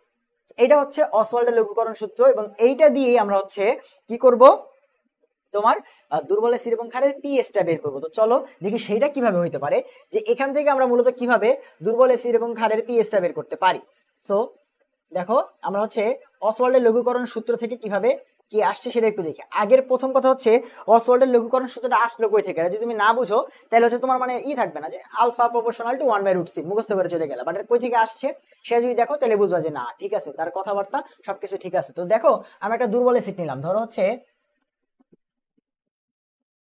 CH3COOH, এটা একটা দুর্বল অ্যাসিড। সেটা যদি ভাঙে কি তৈরি হয়, এটা ভাঙলে CH3COO- প্লাস হচ্ছে H+, এটা তৈরি হয়। সো ধরো যখন হচ্ছে শুরুতে ধরো এটা হচ্ছে কয় মোল আছে, 1 মোল আছে, এটা ধরো হচ্ছে 1 মোল আছে, এবং এটা হচ্ছে 0, এটা হচ্ছে 0, শুরুতে তো এটা নাই, তাই না, কালকে আমরা এগুলো পড়ছি। তো যখন সাম্যাবস্থায় যাবে time is equals to time, তখন কি হবে, এটা থেকে 1 মাইনাস আলফা পরিমাণে ভাঙবে, এটা আলফা পরিমাণে হবে, এটাও আলফা পরিমাণে হবে। কালকে তোমরা বলছি যে আলফার সামনে সহগটা আসবে উপর থেকে, সো এখানে 1 আছে তাই 1 আলফা, 1 আছে তাই 1 আলফা, 1 আছে তাই 1 আলফা। সো এটা হচ্ছে আমরা কালকেও দেখছি, কেপিকেসিতে তো আমরা এগুলো ম্যাথই করছি যে এই CH3COOH ভেঙে CH3CO- আর H+। এখন তুমি দেখো যে প্রথমে এটা আমি ধরলাম 1 মোল, এটা নাই, এটা নাই, সো সাম্যাবস্থায় এটা 1 মাইনাস আলফা, এটা আলফা, এটা আলফা। এখন দেখো এটা তো মোল, তাই না, এটা হচ্ছে মোল। যদি আমরা এটার বের করতে যাই, আমরা যদি এটা ঘনমাত্রা বের করতে যাই, তাহলে একটু দেখো এটা ঘনমাত্রা কত হইতেছে, কতটুকু ভাঙছে, 1 মাইনাস আলফা মোল ইন্টু এটা ঘনমাত্রা যদি সি হয় তাহলে এটাও হবে আলফা সি, সবার সাথে আমরা সি গুণ করলাম ঘনমাত্রা, এটাও হবে আলফা সি। এবার একটু দেখো আমরা যদি এটার কে বের করতে যাই, এটা যেহেতু অ্যাসিড তাহলে নাম দিলাম কে এ, যেহেতু অ্যাসিড তাই নাম দিলাম কে এ। দেখো তো কি আসবে, উপর হচ্ছে উৎপাদ এর ঘনমাত্রা, উৎপাদ কে কে আছে CH3COO-, এটার ঘনমাত্রা ইন্টু H+ আয়নের ঘনমাত্রা ডিভাইডেড বাই CH3COOH, এটার ঘনমাত্রা। সেটা যদি একটু বসাই দেই কি আসে, এখানে আসে আলফা সি ইন্টু এটাও আলফা সি, আর নিচে আসে হচ্ছে C into 1 minus alpha. So এখানে একটা সি, দুইটা সি আর একটা সি, সো একটা সি কাটাকাটি করে দিলাম, আলফা আর আলফা মিলে আলফা স্কোয়ার সি, সো আসতেছে হচ্ছে alpha square C 1 minus alpha, বুঝো এটা আসতেছে।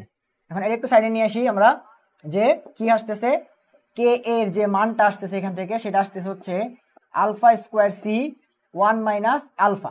এবার এই টার্মটাকে একটু সিম্পলিফাই করি, কিভাবে, আমরা কি জানি যে বিয়োজনের মাত্রা একটা দুর্বল অ্যাসিড কতটুকু ভাঙে সেটা কি খুবই কম না, আমি দুর্বল অ্যাসিড কেন বলছি, যেটা ভাঙতেই চায় না, বিয়োজিত হইতেই চায় না, সো এই আলফার মানটা অনেক কম, প্রায় 0-র কাছাকাছি। তাই যদি হয় তো 1 থেকে যদি 0-র কাছাকাছি এমন একটা সংখ্যাকে বাদ দেই তাহলে 1-এর কি আহামরি কোনো মানে চেঞ্জ হবে, ধরো 1 থেকে 0.00000001 বাদ দিলাম, এটা কি আহামরি মানের কোনো চেঞ্জ হবে? ওই 0.9999 এরকমই কিছু একটা থাকবে।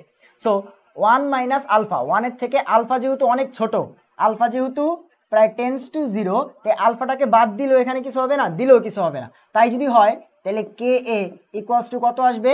আলফা স্কোয়ার ডিভাইড বাই 1, তার মানে কত? Alpha square C.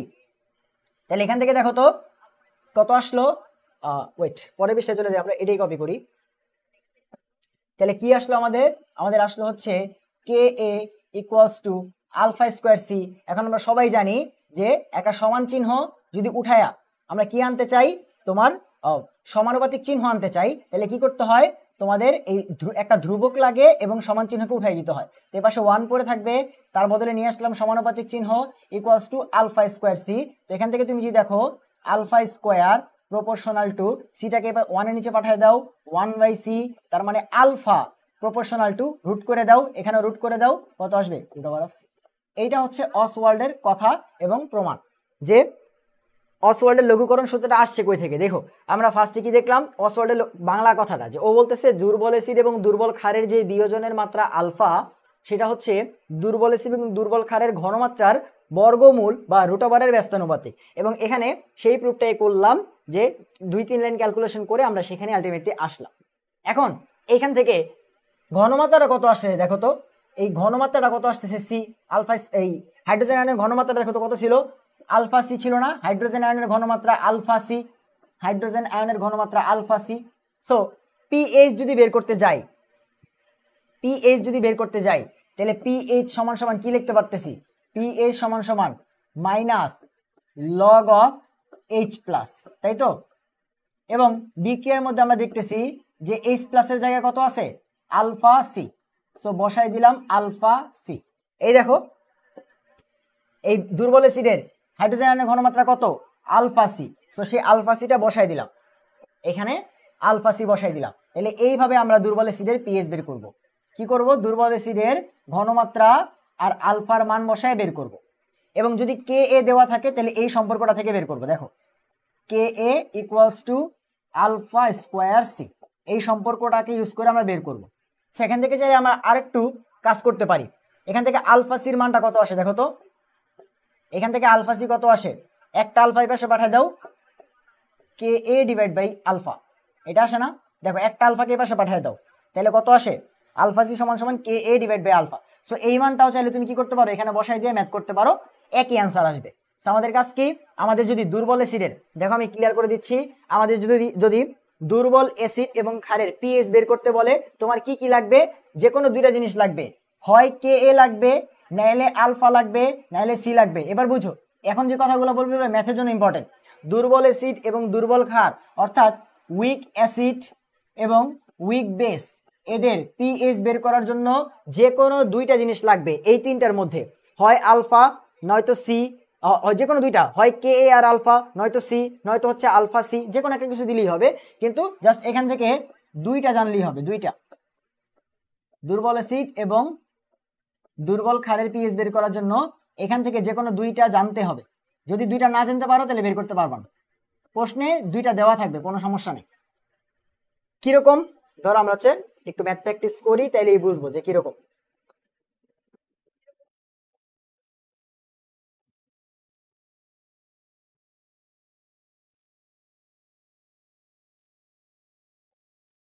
দেখো ফার্স্টে ধরো ম্যাথ দিবে এরকম যে কে এ ইজ ইকালস টু হচ্ছে 1.8 10⁻⁵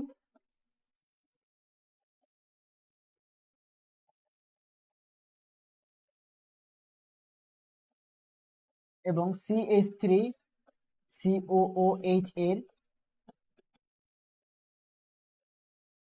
ঘনমাত্রা 0.005 মোলার হলে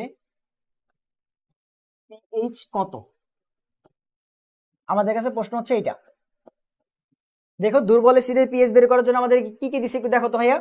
কে এর মান দিয়ে দিছে এবং ঘনমাত্রা দিয়ে দিছে, এই দেখো ঘনমাত্রা সি দিয়ে দিছে। তাহলে আমরা যেহেতু কে এ আলফা আর সি, এই তিনজনের মধ্যে যে কোনো দুইটা মান জানলেই পিএইচ বের করতে পারবো, দুর্বল অ্যাসিড এবং দুর্বল ক্ষারের।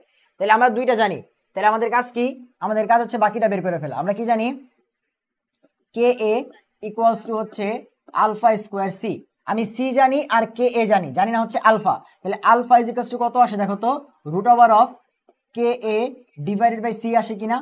এই দেখো সি এর পাশে পাঠাই দিলাম এবং স্কোয়ারটাকে পাশে পাঠাই দিলে রুট। তাহলে বসাই দাও রুট ওভার অফ কে এর মান কত আসতেছে? 1.8 ইন্টু 10⁻⁻5 ডিভাইড বাই সি আসতেছে 0.005। সেটাকে ক্যালকুলেশন করলে তুমি কি পেয়ে যাবা? এই দুর্বল অ্যাসিডটার আলফা পেয়ে যাবা। এবার আমরা জানি যে পিএইচ সমান সমান কত? পিএইচ সমান সমান minus log of alpha C, just minus log of alpha কত, এখান থেকে যে মানটা আসবে সেইটা ইন্টু সি কত? 0.005 বসায় দাও, এটার পিএইচটা চলে আসবে। বুঝতে পারছো? আলফা আর পিএইচ এর মানটা বের করে বলো কেউ। আলফা এবং পিএইচ এর মানটা বের করে আমাকে বলো যে কত আসে।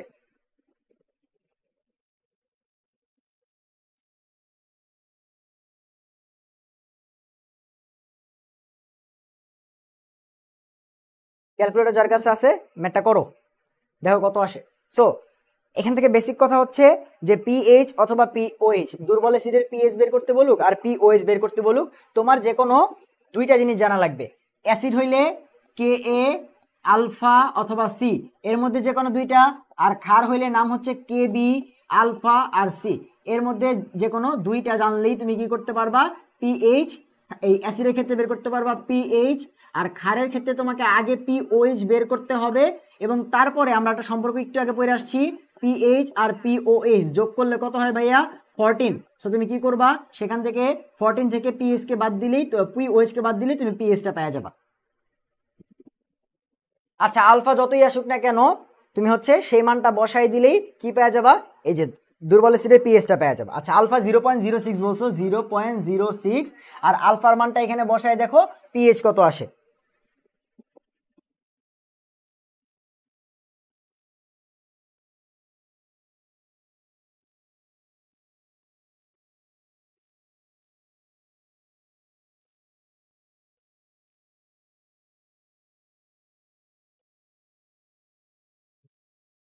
ঠিক আছে, ওকে, পিএইচ 3 পয়েন্ট সামথিং আসছে। সো যেটাই হোক, এই হচ্ছে কথা। দুর্বল অ্যাসিড এবং দুর্বল ক্ষারের পিএইচ বের করার জন্য তিনটা জিনিসের মধ্যে যে কোনো দুইটা জিনিস জানা লাগবে। এটা তোমাদের অনেক প্যাচ হয়, এজন্য বললাম। সো এরপর ধরো হচ্ছে সেম কথা, আমাদের একটা ক্ষার দিয়ে দিছে যার কেবির মান হচ্ছে তোমার 1.8 ইন্টু 10⁻⁻5, এবং ধরো হচ্ছে আমাদেরকে এবার আলফা বলে দিছে হচ্ছে 0.006, আমাদের আলফা বলে দিছে। তাহলে এবার আমাদেরকে বলছে পিএইচ বের করো, এই কন্ডিশন দিয়ে বলছে পিএইচ বের করো। কেবি দেওয়া আছে, আলফা দেওয়া আছে। সো আমরা জানি যে পিওএইচ, আমরা ক্ষারের ক্ষেত্রে ডিরেক্ট পিএইচ বের করতে পারবো না, কারণ ক্ষারের ওএইচ থাকে। সো পিওএইচ কত আসবে?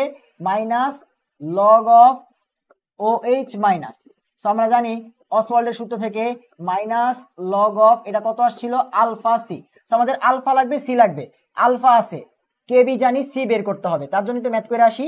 আমরা জানি Kb is equals to alpha square C. Same ওইখানে কে অ্যাসিডের ক্ষেত্রে কে এ, ক্ষারের ক্ষেত্রে কেবি। সো এখান থেকে সি বের করা লাগবে। তো সি সমান সমান কত? কে এ কেবি ডিভাইড বাই আলফা স্কোয়ার। সেটা বসায় দাও। কেবি কত? 1.8 10⁻⁻5, আর আলফা কত? 0.006 তার স্কোয়ার। দেখো কত আসে। এটা হচ্ছে কেবি, কেবির মান, এই কেবি থেকে আমরা সিটা বের করব।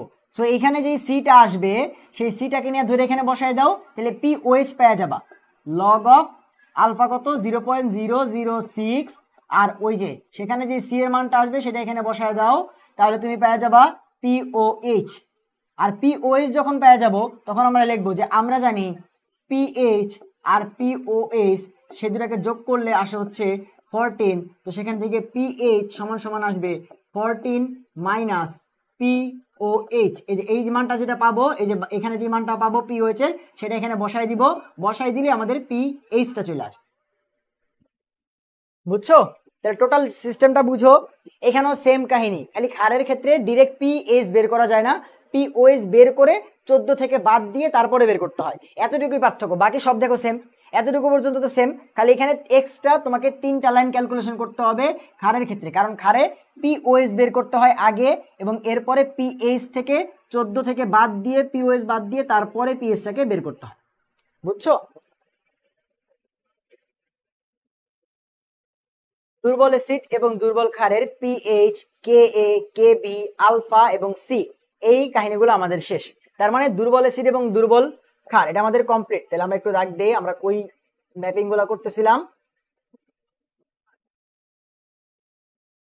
এইখানে ম্যাপিং করতেছিলাম যে দুর্বল অ্যাসিড এবং দুর্বল ক্ষার, তাহলে এইটা আমাদের ডান, শেষ।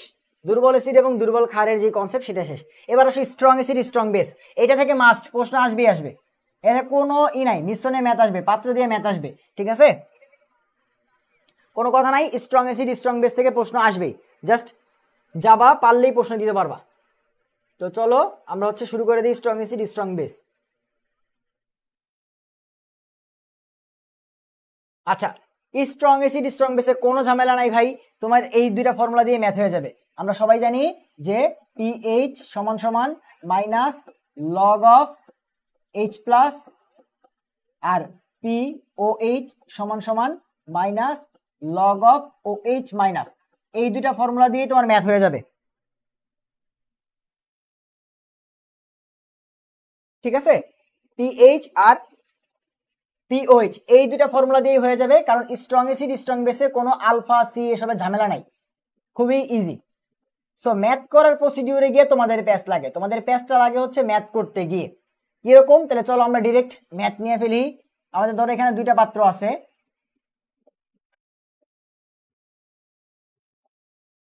ধরো আমাদের এখানে দুইটা পাত্র আছে ভাই, পিএইচ 0 থেকে 14, এই যে প্রশ্ন যে করছো শুধু 0 থেকে 14 হবে এমন কোনো কথা নাই, পিএইচ যে 0 থেকে 14ই হইতে হবে এমন কোনো কথা নাই, ঠিক আছে। হাসিবুল ইসলাম মাইনাস হইতে পারে, পিএইচ পজিটিভ হইতে পারে, ঠিক আছে। পিএইচ 0 থেকে 14 থাকতে হবে এমন কোনো কথা নেই। আমরা যেহেতু রুম টেম্পারেচারে কাজ করি তো আমরা 1 থেকে 14 এরকম একটা পিএইচ স্কেল বানিয়ে নিছি, যেখানে কেডব্লিউ এর ভ্যালুটা আলটিমেটলি কনস্ট্যান্ট থাকে, তো আমাদের ওরকম কোনো সমস্যা হয় না, বাট চেঞ্জ হতে পারে, প্যারা নেই। সো এটা ধরো পাত্র 1 আর এটা ধরো পাত্র 2, ঠিক আছে। সো এইখানে ধরো আছে কে, এখানে আছে সালফিউরিক অ্যাসিড আর এখানে আছে সোডিয়াম হাইড্রোক্সাইড, এটা আছে 50 ml 0.2 মোলার আর এটা আছে 30 ml 0.5 মোলার। এরকম দুটা পাত্র দিছে, পাত্র দিয়ে আমাকে প্রশ্ন করছে যে এই দুটা পাত্রকে মিশ্রণ করলে মিশ্রণের ঘনমাত্রা কত। জি আচ্ছা চাপাই দেন, মিশ্রণের ঘনমাত্রা কত, পিএইচ কত, মিশ্রণের প্রকৃতি কেমন, এটা কি অম্লীয় নাকি ক্ষারীয়। একটা প্রশ্ন করব, একটা প্রশ্নের মধ্যে আমাদের সব ধরনের ডাউট ক্লিয়ার হয়ে যাবে। দেখো একটা প্রশ্ন জাস্ট করব, দেখো কি প্রশ্ন করছে, দুইটা পাত্র দিছে, এরকম 1000টা পাত্র দিলে তুমি পারবা, 3টা পাত্র 4টা পাত্র 10টা পাত্র যতগুলো পাত্রই দেখ তুমি ম্যাথ পারবা, জাস্ট দুইটা পাত্র দিয়ে শিখো, আমি এরপরে 3টা পাত্র দিয়ে করাই দিব, এরপরে তুমি সবগুলো পারবা। এরকম দুইটা পাত্র দিছে যেখানে স্ট্রং অ্যাসিড স্ট্রং বেস, তুমি কি এখানে দুর্বল পাবা না, কিন্তু দুর্বলের টাইপ শেষ। স্ট্রং অ্যাসিড স্ট্রং বেসে এই টাইপের ম্যাথ আসবে, পাত্র দিবে, দিয়ে আমাদেরকে বলছে দেখো এখানে সালফিউরিক অ্যাসিড আছে 50 ml 0.2 মোলার, এখানে সোডিয়াম হাইড্রোক্সাইড আছে 30 ml 0.5 মোলার। প্রশ্ন করছে মিশ্রণের পরে ঘনমাত্রা কত হবে, সেটার প্রকৃতি কি অম্লীয় না ক্ষারীয় হবে, সেটার পিএইচ কত। তো ফার্স্টে আমরা প্রকৃতি বের করব, তারপরে ঘনমাত্রা বের করব, এরপরে পিএইচ বের করব, সিকোয়েন্সটা বুঝো। ফার্স্টে আমরা প্রকৃতি বের করব, এটা অম্লীয় না ক্ষারীয়, এরপর আমরা ঘনমাত্রা বের করব, এরপরে আমরা পিএইচটাকে বের করব। তো ফার্স্টে ম্যাথ কিভাবে করব, পাত্র 1 কে হিসাব করব আগে, 10টা পাত্র হইলেও তুমি একইভাবে। সো পাত্র 1 এর ক্ষেত্রে বুঝো, খুবই মনোযোগ দিও, কারণ এইখানের যে টপিকগুলো যদি তুমি বুঝো তাহলে তুমি পরিমাণগত রসায়নের যে ম্যাথগুলো আছে না, ভেজাল নির্ণয়ের ম্যাথ, ওগুলোতে কখনো সমস্যা ফেস করবে না। এই টপিক এই জিনিসটা যদি খালি ভালো মতো বুঝতে পারো তাহলে তুমি পরিমাণগত রসায়নের যে ম্যাথগুলো আছে ওইখানে আটকাবা না, দেখো কিভাবে ম্যাথটা করতে হয়। এখানে কি কি আছে, 50 ml 0.2 মোলার সালফিউরিক অ্যাসিড, এটা লেখো 50 ml 0.2 মোলার সালফিউরিক অ্যাসিড, এভাবে লিখতে হয়। যারা এই টাইপটা পারো না, যাদের কাছে কঠিন লাগে তাদেরও কঠিন লাগবে না, আমাদের সাথে বুঝো 50 ml 0.2 মোলার সালফিউরিক অ্যাসিড আছে, 50 ml 0.2 মোলার সালফিউরিক অ্যাসিড আছে। এখন ভাইয়া এটা কি আয়তন, ভাইয়া এটা কি ঘনমাত্রা। আমরা জানি যে n equals to S V, অর্থাৎ এই দুটাকে গুণ করলে সেটা আলটিমেটলি কি দেয় আমাদেরকে, মোল সংখ্যা দেয়। এখন এখানে ম্যাথটা কিভাবে করতে হবে, তোমার এইখানে তুমি পাশে কি লিখবা, ফার্স্টে এ দুটাকে গুণ করবা। ফার্স্ট কাজ কি, এ দুটাকে গুণ করবো, 50 আর 0.2 এ দুটাকে গুণ করবো। কথা বুঝতে পারছো? দেখো এখানে যা থাকবে, এইখানে আয়তন আর ঘনমাত্রা যা থাকবে তাই গুণ করবা।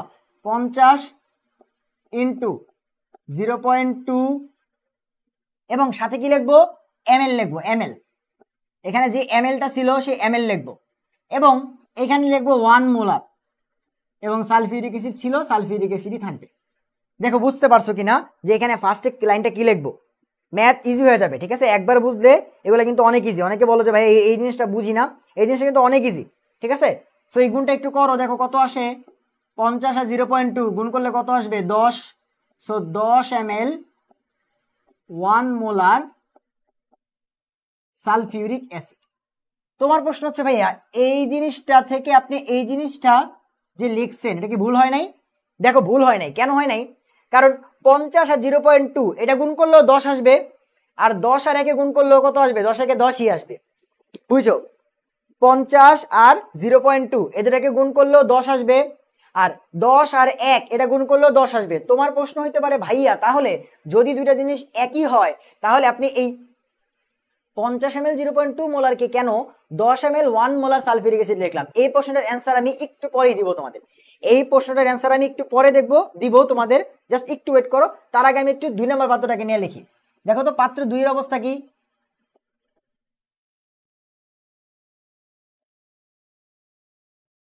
পাত্র 2 আছে 30 ml 0.5 molar sodium hydroxide, 30 ml 0.5 molar sodium hydroxide. First কাজ কি, এদেরকে গুণ করা, 3 আর 0.5 সরি 30 আর 0.5 গুণ করো, কত আসবে ভাইয়া, 15। সাথে কি লিখবো, ml, এবং এটা লিখবো হচ্ছে 1 মোলার সোডিয়াম হাইড্রোক্সাইড। এইবার আসো ভাই এই দুটাকে কেন 1 মোলার বানাইছি জানো? দুইটা জিনিসকে তুমি তুলনা করবা, সালফিউরিক অ্যাসিড কতটুকু সোডিয়াম, একটা অ্যাসিড একটা ক্ষারের সাথে কতটুকু বিক্রিয়া করছে, এই জিনিসটা তুমি ম্যাথমেটিক্যালি হিসাব করবা, কাউন্ট করবা। ঠিক আছে, এখন সালফিউরিক অ্যাসিডের ঘনত্ব হচ্ছে ধরো 0.5 আর সোডিয়াম হাইড্রোক্সাইড বাই ক্ষারের ঘনত্ব 0.2, দুইটার ঘনত্ব সেম না, দুইটা একই টাইপের ঘনত্ব না, দুইটা একই টাইপের ঘন না, একটা বেশি ঘন একটা কম ঘন, একটা পাতলা জিনিসের সাথে একটা ভারী জিনিস কি তুমি তুলনা করবা, নাকি তুমি এটা তুলনা করবা যে দুইটার ঘনত্ব সেম। এবার দেখি তো কোনটা বেশি কোনটা কম আছে। বুঝো কেন হচ্ছে দুইটার ঘনত্ব সেম বানাইলাম, এই যে ঘনমাত্রাটাকে দুইটার এক কেন বানাইলাম, গুণ করে এই জন্য বানাইলাম যে এই দুজনকে এবার তুমি তুলনা করতে পারবা যে তুমিও এক ঘনমাত্রার, তুমিও এক ঘনমাত্রার, তুমি আছো 10 আমি আছি 15, তার মানে আমি বেশি আছি, আমি ক্ষার বেশি আছি 5, তুমি আছো 10 আমি আছি 15, তাহলে আমি 5 বেশি আছি, আমি থাইকা যাব। এখন বলো বুঝতে পারছো কিনা যে আমি দুটো জিনিসকে গুণ করি কেন, ম্যাথ করার জন্য, বুঝতে পারছো? তুমি কি একটা পাতলা জিনিসের সাথে একটা ঘন জিনিসের তুলনা করবা, নাকি দুইটার ঘনত্ব যদি সেম হয় তখন তুলনা করবা? তাহলে এই দুইটা জিনিসকে তুলনা করার জন্য তো আগে দুইটা জিনিসের একটা মানে মাপ স্কেল ঠিক করা লাগবে। আমি ঠিক করলাম যে তোমাদের দুজনের ঘনত্ব সেম, এবার দেখি তো তোমরা কে বেশি আসো কে কম আসো, আয়তন কার বেশি কার কম, ঘনত্বকে সেম বানায় নিলাম। তাহলে কেন গুণ করি এই জিনিসটা বুঝতে পারছো বলো? আমি জানি তোমরা পরিমাণগত রসায়নে এই ম্যাথগুলা করো, আমি জানি তোমরা পরিমাণগত রসায়নে এই ম্যাথগুলা করো, কিন্তু অনেকেই জানো না যে ভাই এখানে গুণ কেন করছি, স্যার বলছে এখানে গুণ করে এমনি লিখবি, তার মানে তুমি এমনি লেখো। কিন্তু আজকে কি বুঝতে পারছো যে গুণ কেন করি? কারণ দুইটা জিনিসকে তুলনা করবা যে কার পাওয়ার বেশি, কে টিকে থাকবে, আলটিমেটলি মারামারি করে কে টিকবে, অ্যাসিড নাকি ক্ষার। এখন ওর ঘনমাত্রা 1 ওর ঘনমাত্রা 1, এবার বলবো যে তোদের যেহেতু ঘনমাত্রা সেম আই তো দেখি যে তোদের মধ্যে কে বেশি আছে, অ্যাসিড বেশি না ক্ষার বেশি, কিন্তু একটা ধরো ঘনমাত্রা 0.5 আর একটা 2, এই দুটোর তুলনা হবে? একটা হাফ আর একটা 2, এই দুটোর তুলনা তো হইতে পারে না, দুইজনই এক এক ঘনমাত্রার। এবার দেখি কে বেশি কে কম, বুঝতে পারছো? এই হচ্ছে মূলত কারণ কেন আমরা এই যে এই দুটাকে গুণ করে এইভাবে লিখি, কেন ঘনমাত্রাটাকে সবসময় 1 বানাই, কারণ ঘনমাত্রাটাকে সেম বানাইতে হয় দুইটা। এবার আরেকটা ছোট্ট কনসেপ্ট আছে, আরেকটা ছোট্ট কনসেপ্টটা কি দেখো, আমি ওই পাশে এই জিনিসটা লিখি, পরের পেজে আমি জিনিসটা লিখি, আবার লিখবো। আবার দেখো এতক্ষণ আমি তোমাদের বুঝাইলাম, আমি আবার করি, কোনো সমস্যা নেই। একবার যখন বুঝে যাবা তখন আর কোনো সমস্যাই হবে না, ঠিক আছে? একবার যদি বুঝে যাও তাহলে কত আসতেছে, 50 ml কত ছিল, 0.2 molar sulphuric acid equivalence to, কি করতে হবে ভাইয়া, এদেরকে গুণ করতে হবে। গুণ করলে কত আসবে ভাইয়া, 10 ml। ঘনমাত্রা কত বানাইছি, ইচ্ছা করে 1 বানাইছি। এবার এখানে একটা ছোট্ট কাজ আছে। ছোট্ট কাজ কি, আমরা অ্যাসিড হোক, যে কোনো অ্যাসিডই হোক, সালফিউরিক অ্যাসিড হোক, হাইড্রোক্লোরিক অ্যাসিড হোক, পারক্লোরিক অ্যাসিড হোক, ফসফরিক অ্যাসিড হোক, যে কোনো স্ট্রং অ্যাসিড হোক, আমরা অ্যাসিডকে H+ নিয়ে যাব, অ্যাসিডকে H+ নিয়ে যাব, আর ক্ষারকে OH- নিয়ে যাব। এই অ্যাসিডে রাখবো না। আমাদেরকে সালফিউরিক অ্যাসিড দিছে নাকি হাইড্রোক্লোরিক অ্যাসিড দিছে নাকি ফসফরিক অ্যাসিড দিছে নাকি পারক্লোরিক অ্যাসিড দিছে, আমার সেটা দেখা দরকার নাই। আমি সেইটাকে কই নিয়ে যাব, অ্যাসিড হইলে H+ নিয়ে যাব, ক্ষার হইলে OH- নিয়ে যাব। তো সালফিউরিক অ্যাসিড কয়টা হাইড্রোজেন দান করে ভাইয়া, অ্যাসিড থেকে H+ নিব। আমরা কি জানি দেখো তো, সালফিউরিক অ্যাসিড এটা কয়টা হাইড্রোজেন দান করার সামর্থ্য রাখে, 2টা। এজন্য এই 2কে আমরা কি বলি, তুল্য সংখ্যা বলি না, যে সালফিউরিক অ্যাসিডের তুল্য সংখ্যা 2। কারণ কি, এই যে ও 2টা হাইড্রোজেন দান করতে পারে, এই জন্য তুল্য সংখ্যা 2। তারপর হচ্ছে তোমার HCl হাইড্রোক্লোরিক অ্যাসিড, ও একটা হাইড্রোজেন দান করতে পারে, তাই ওর তুল্য সংখ্যা 1। তারপরে H3PO4 ফসফরিক অ্যাসিড, ও 3টা হাইড্রোজেন দান করতে পারে, তাই ওর তুল্য সংখ্যা 3। তো আমাদেরকে কি করতে হবে, দেখতে হবে যে ওই অ্যাসিডটা কয়টা হাইড্রোজেন দান করতে পারে, ওই অ্যাসিডটা কয়টা হাইড্রোজেন দান করতে পারে। এটা যদি আমরা দেখি তাহলে দেখো এর পরের কাজটা আমাদের কি থাকবে, আমরা তুল্য সংখ্যাটা হিসাব করব, যে এর তুল্য সংখ্যাটা কত, তুল্য সংখ্যাটা কত আমাদের এটা আগে দেখতে হবে, যে এর তুল্য সংখ্যা কত। সো সালফিউরিক অ্যাসিডের তুল্য সংখ্যা হচ্ছে 2।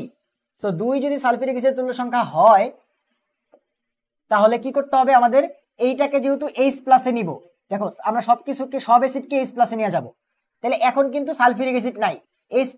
তো সালফিউরিক অ্যাসিড কয়টা H+ দান করে, 2টা, তাহলে 2 দিয়ে গুণ করতে হবে এই আয়তনকে, তাহলে 10কে 2 দ্বারা গুণ করলে হয়ে যাবে 20। এবং ঘনমাত্রা তো আমি ইচ্ছা করে 1 বানাইছি, এটা চেঞ্জ করবো না, আগের জিনিসটাই খালি জাস্ট ডাবল হয়ে যাবে, আগের জিনিসটাই ডাবল হয়ে গেল। সেখানে 2 কেন গুণ করলাম, এটা একটা প্রশ্ন। হ্যাঁ 2 গুণ করছি এই জন্যই যে আমি অ্যাসিড থেকে নিয়ে যাব H+, সেটা সালফিউরিক অ্যাসিড হোক, যে কোনো অ্যাসিড হইলে আমি কি করতাম, H+ নিয়ে যেতাম। এখন সালফিউরিক অ্যাসিড H+ দান করে 2টা, তুল্য সংখ্যা 2, তাই 2 দ্বারা আয়তনটাকে গুণ করব। তাহলে এই আমাদের কাজ শেষ, অ্যাসিডের কাজ শেষ। এবার ক্ষার, ক্ষার কত ছিল ভাইয়া, 30 ml 0.5 মোলার সোডিয়াম হাইড্রোক্সাইড,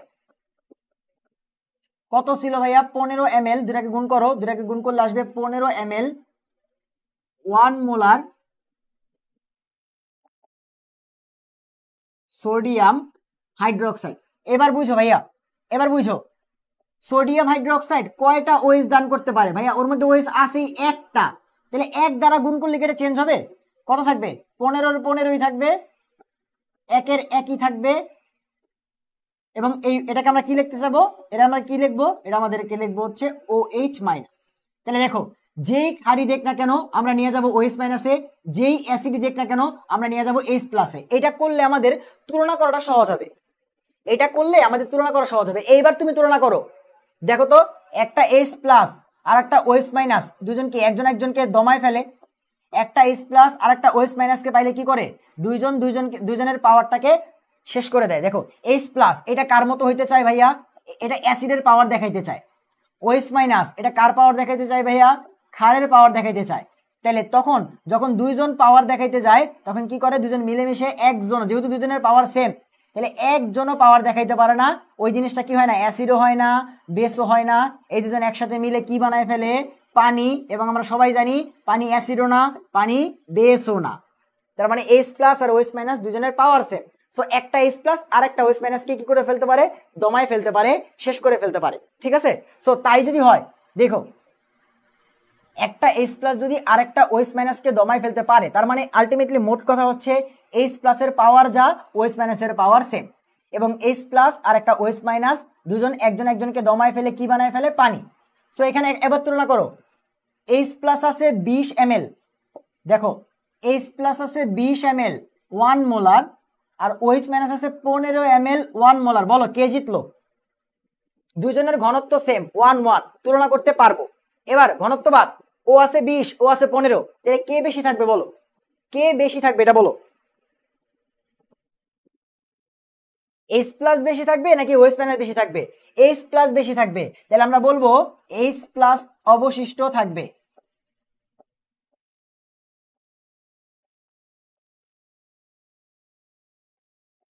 এবং সেটা কত বের করো, এটা আছে 20, এটা আছে 15, সো এটার 15, এটার 15কে শেষ করে দিবে, শেষ করে দেওয়ার পরও এই 20-এর থেকে আরো 5 থেকে যাবে, সো এটার 20 ওইটার 15কে পুরোপুরি শেষ করে দিবে, এবং বাকিটুকু থেকে যাবে, এবং এটা ঘনত্ব তো সবই সেম 1 1, সো ঘনত্ব এত, এবং থাকবে কি H প্লাস। তাহলে দেখো তো 20 থেকে 15 বাদ দিলে আসছে 5 ml 1 মোলার সালফি H প্লাস। সো এইবার আমাদের ফার্স্ট প্রশ্নে আসো, আমাদের ফার্স্ট প্রশ্নে আসো, বলছে মিশ্রণের প্রকৃতি কেমন, অম্লীয় না ক্ষারীয়? দেখো তো দুইজন মারামারি করলো, করে কে বাকি রয়ে গেছে, H প্লাস, তার মানে কার পাওয়ার বেশি এখানে, অ্যাসিড এখনো রয়ে গেছে। তাহলে ফার্স্ট প্রশ্নের অ্যান্সার মিশ্রণের প্রকৃতি, মিশ্রণ করার পরেও H প্লাস রয়ে গেছে, তাহলে মিশ্রণের প্রকৃতি কি হবে ভাইয়া, অম্লীয়। এটা হচ্ছে ফার্স্ট অ্যান্সার হইলো, বলো বুঝতে পারছো কিনা? স্ট্রং অ্যাসিড থেকে আমাদের প্রথম টাইপ, যে দুইটা পাত্রকে মিক্স করে দিলে কিভাবে ম্যাটটা করতে হয় আমি সবকিছু বলছি, কেন কোনটা লিখি সেটাও বলছি, এবং কিভাবে করতে হবে সেটাও বলছি। সো লাস্টলি এখানে H প্লাস টিকে গেছে, তাহলে প্রকৃতিটা কেমন হবে, অম্লীয়। যদি OH মাইনাস থাকতো বলতাম ক্ষারীয়, যদি OH মাইনাস থাকতো বলতাম ক্ষারীয়।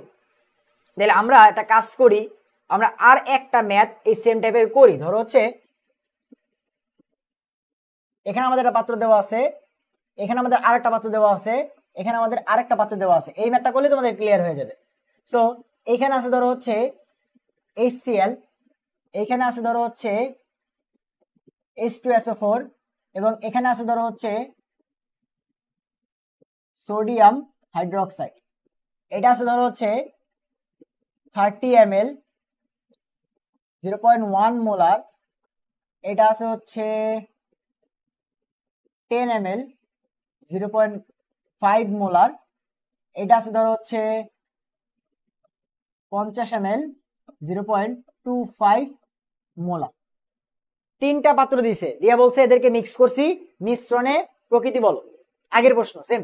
তাহলে আমরা ফার্স্টে HCl কে নিয়ে কাজ করব। পাত্র 1 দেখো তো 30 ml লিখে ফেলো, এবার আমি তাড়াতাড়ি করব। 30 ml 0.1 মোলার, 0.1 মোলার কি আছে ভাইয়া, HCl, HCl ইকুইভ্যালেন্স টু, দুটাকে গুণ করো, 30 আর 0.1 গুণ করে থাকবে 3, সো 3 ml। গুণ কেন করছি, উদ্দেশ্য কি 1 মোলার বানানোর জন্য, সো 1 মোলার, আর HCl রয়ে গেল। এবার আমি কোন অ্যাসিড সেটা দেখবই না, আমি কিসে নিয়ে যাব, H প্লাসে নিয়ে যাব। অ্যাসিড হইলে H প্লাসে নিয়ে যাব, ক্ষার হইলে OH মাইনাসে নিয়ে যাব।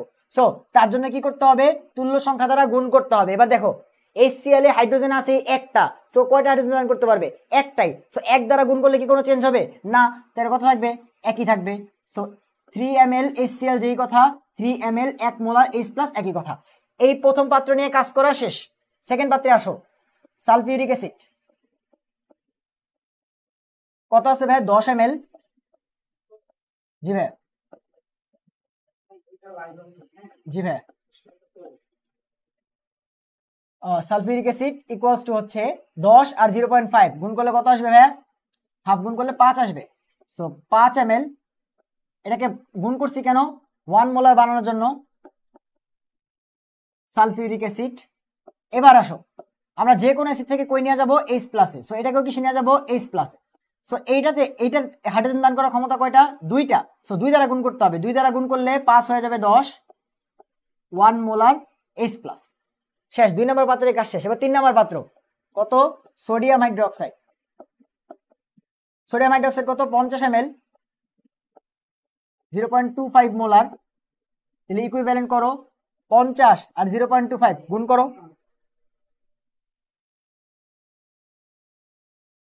50 ইন্টু 0.25, এটা করলে আসবে 12.5।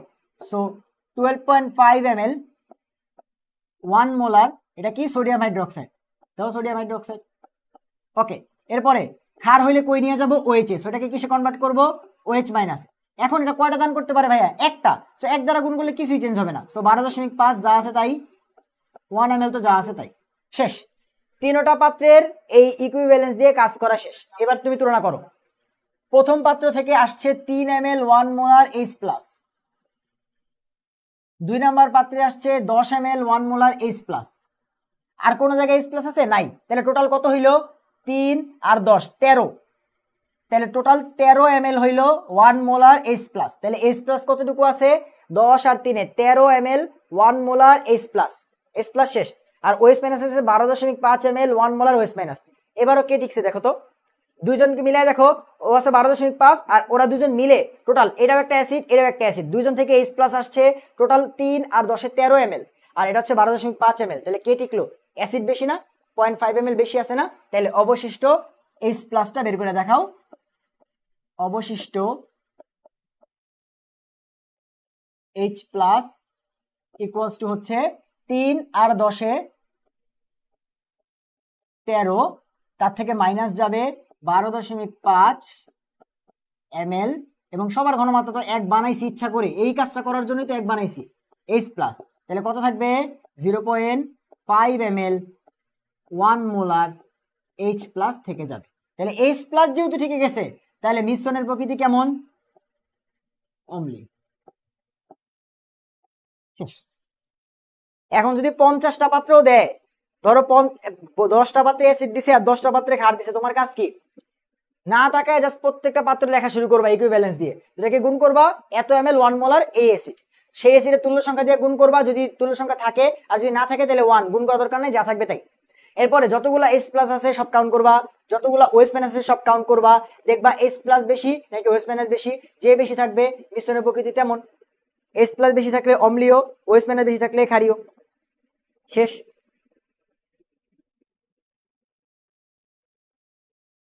ঠিক আছে, এই তো শেষ হয়ে গেল।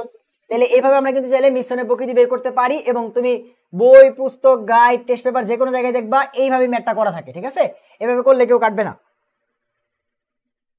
হ্যাঁ, সরাসরি সালফিউরিক অ্যাসিড এবং সোডিয়াম হাইড্রোক্সাইড দিয়ে করা যায়, বাট এটা আমি কেন করছি অবশ্যই এখানে কারণ আছে একটা। সালফিউরিক অ্যাসিড এবং সোডিয়াম হাইড্রোক্সাইড দিয়ে করা যায় আমিও জানি, বাট আমি H প্লাস এবং OH মাইনাসে নিতে বলছি এই জন্যই, কারণ তোমার একটু পরে পিএইচ বের করা লাগবে, তখন তোমার H প্লাসে যাইতেই হবে, OH মাইনাসে যাইতেই হবে, একটু পরে তোমার ঘনমাত্রা বের করতে হবে, তখন তোমার H প্লাস OH মাইনাসে যাইতেই হবে, তাই না? এই জন্য করছি। সো তাহলে আমাদের টপ ইটা কি ছিল? এই যে এরকম দুটো পাত্র দিয়ে বলছে প্রকৃতি বের করো, তাহলে আমাদের প্রকৃতি বের করা শেষ। প্রকৃতি কিভাবে বের করতে হয় আমরা দেখছি। এবার আসা হচ্ছে ঘনমাত্রায় যাব। ঘনমাত্রা কিভাবে বের করতে হয়? ঘনমাত্রা বের হলে পিএইচ বের হয়ে যাবে। মিশ্রণের ঘনমাত্রা কিভাবে বের করব?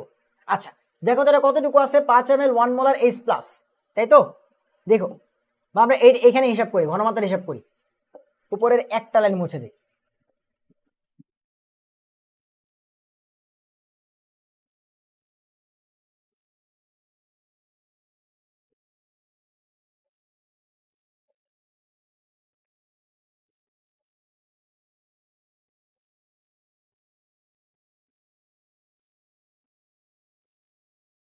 স্পেস লাগবে, আমি উপরের এই জায়গাটুকু মুছে এখানে করতেছি। যে এরপরে আমরা যখন এই মিশ্রণের প্রকৃতিটা বের করে ফেলবো, এখন আমরা ঘনমাত্রায় যাব। সো ঘনমাত্রা আগে তোমার তো দেখতে হবে কে আছে এখানে, H প্লাস আছে, সো ঘনমাত্রা কার হবে? H প্লাসের।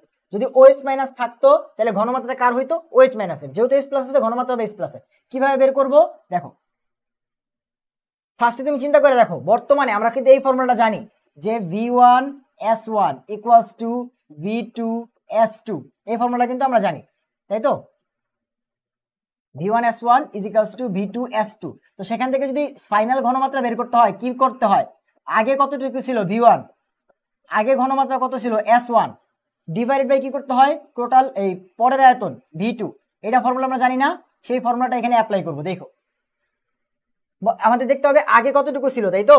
তুমি একটু দেখো তো যে বর্তমানে এখানে সবকিছু করার পর এখানে আছে কতটুকু, 0.5 ml 1 মোলার H+, তাহলে বর্তমানে এটা আছে হচ্ছে 0.5 ml এবং এটার ঘনমাত্রা হচ্ছে 0.1 মোলার। শেষ। এটা আছে কতটুকু দেখো, মিশানোর পর দুটাকে মিক্স করছি, মিক্স করার পরে সব OH মাইনাস শেষ হয়ে গেছে, খালি কিছু পরিমাণে H+ বাকি রয়েছে। কতটুকু, 0.5, এটা হচ্ছে V1, 0.1 মোলার এটা হচ্ছে S1। সো লিখে দিলাম। এখন সরি 0.1 লিখছি এখানে, তো 1 হবে, তাই না? এবার তুমি একটু দেখো তো ছবিটা কই, এখানে যে আমরা 3টা পাত্র নিছিলাম, সেই 3টা পাত্রের আয়তন কত কত ছিল, মুছে ফেলছি, তাই তো? এই 3টা পাত্রের আয়তন কত কত ছিল, একটা ছিল হচ্ছে তোমার 50, এইখানে একটা ছিল 50, আরেকটা কত ছিল, আরেকটা ছিল হচ্ছে তোমার পাত্রের আয়তন কত কত ছিল, ওয়েট,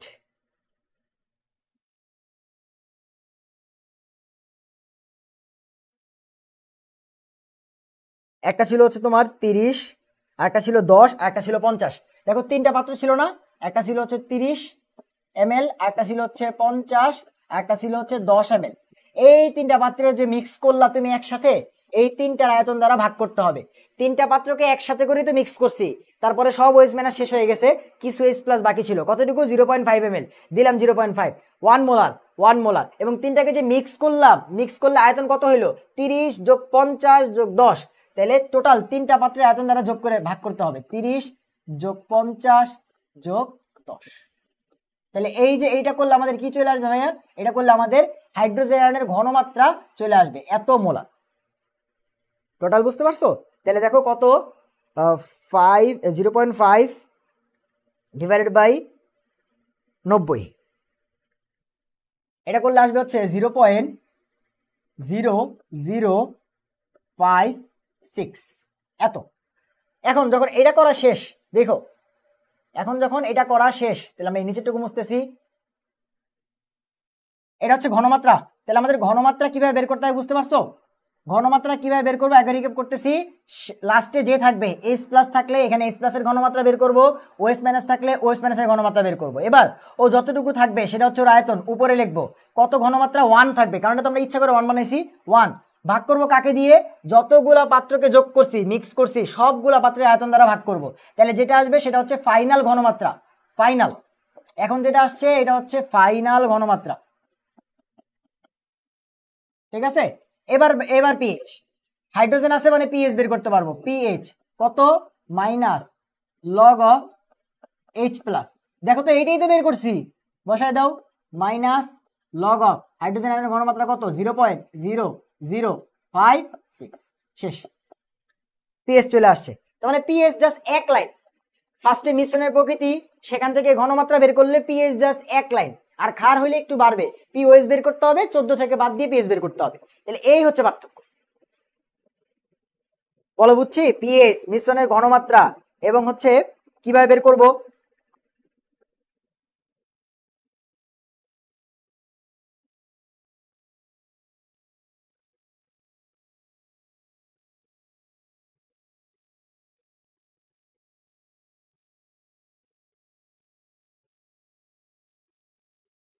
কত আসে পিএইচটা আগে বলো তো, পিএইচটা কত আসে,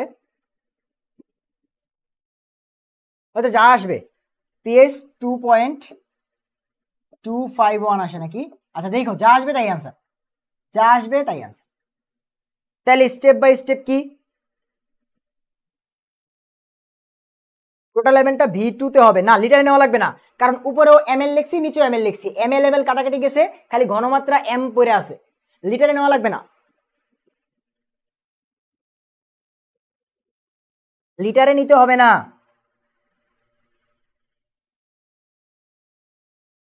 ঠিক আছে, লিটারে নিতে হবে না। ওকে, তাইলে জাস্ট একটা ফ্লো চার্ট করে দেই যে আমরা কি করতেছি।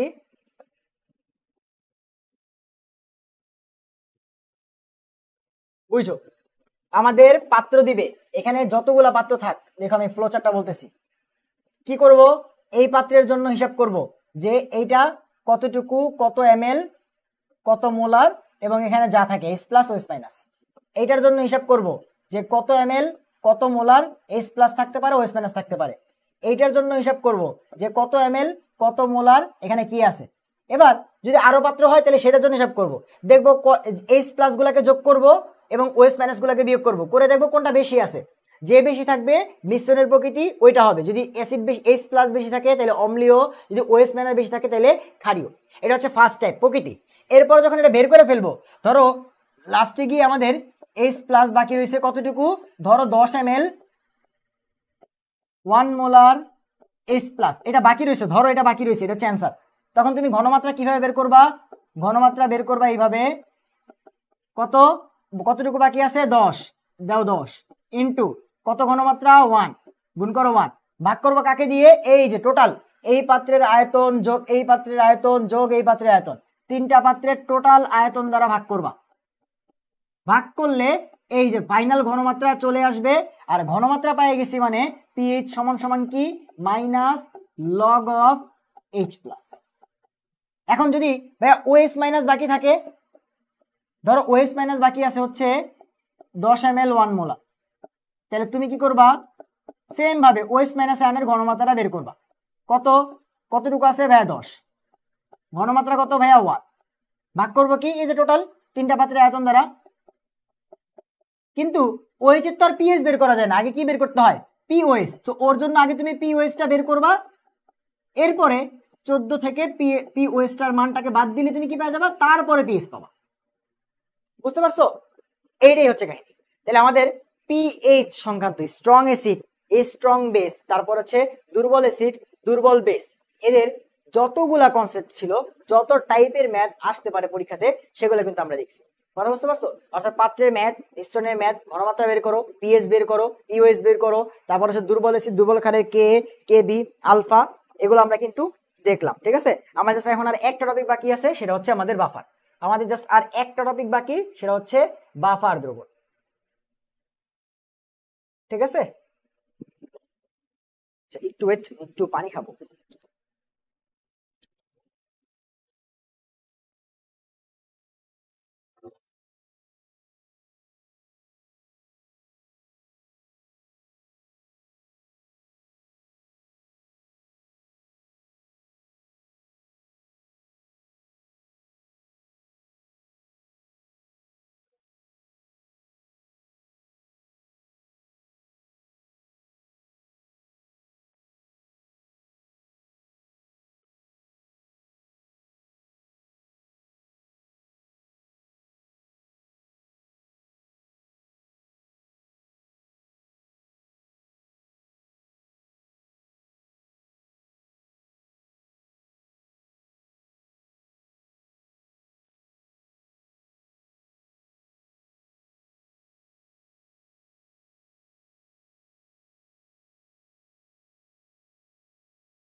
হ্যালো,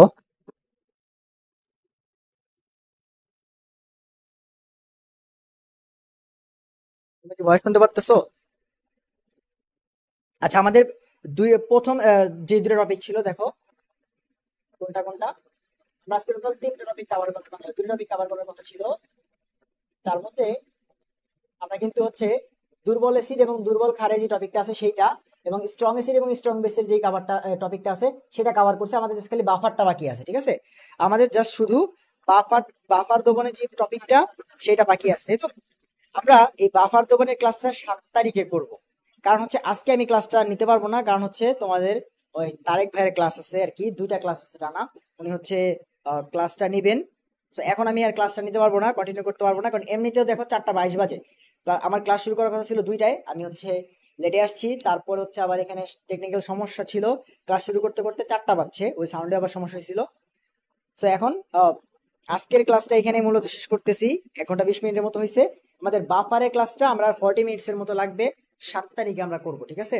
বাফারের ক্লাসটা আমরা 7 তারিখে করব, হয়তো সকাল সকালে করব, ঠিক আছে? হয়তো সকাল 8টা 9টার দিকে করব, 9টা 10টার দিকে। আমি তোমাদেরকে জানাই দিব গ্রুপে পোস্ট দিয়ে যে আমরা বাফারের ক্লাসটা কবে করবো। আমাদের একটা টপিকই বাকি আছে, ঠিক আছে? দুর্বল অ্যাসিড, দুর্বল ক্ষার, পানির বিয়োজন ধ্রুবক, তারপরে পিএইচ, পিওএইচ, কেডব্লিউ সবগুলো আমরা দেখছি। জাস্ট বাফার বাকি আছে। বাফার আমরা 7 তারিখে করব। আমি তোমাকে পোস্ট দিয়ে সবাইকে জানাই দিব, ঠিক আছে? সবাই ভালো থাকো, সুস্থ থাকো, আল্লাহ হাফেজ।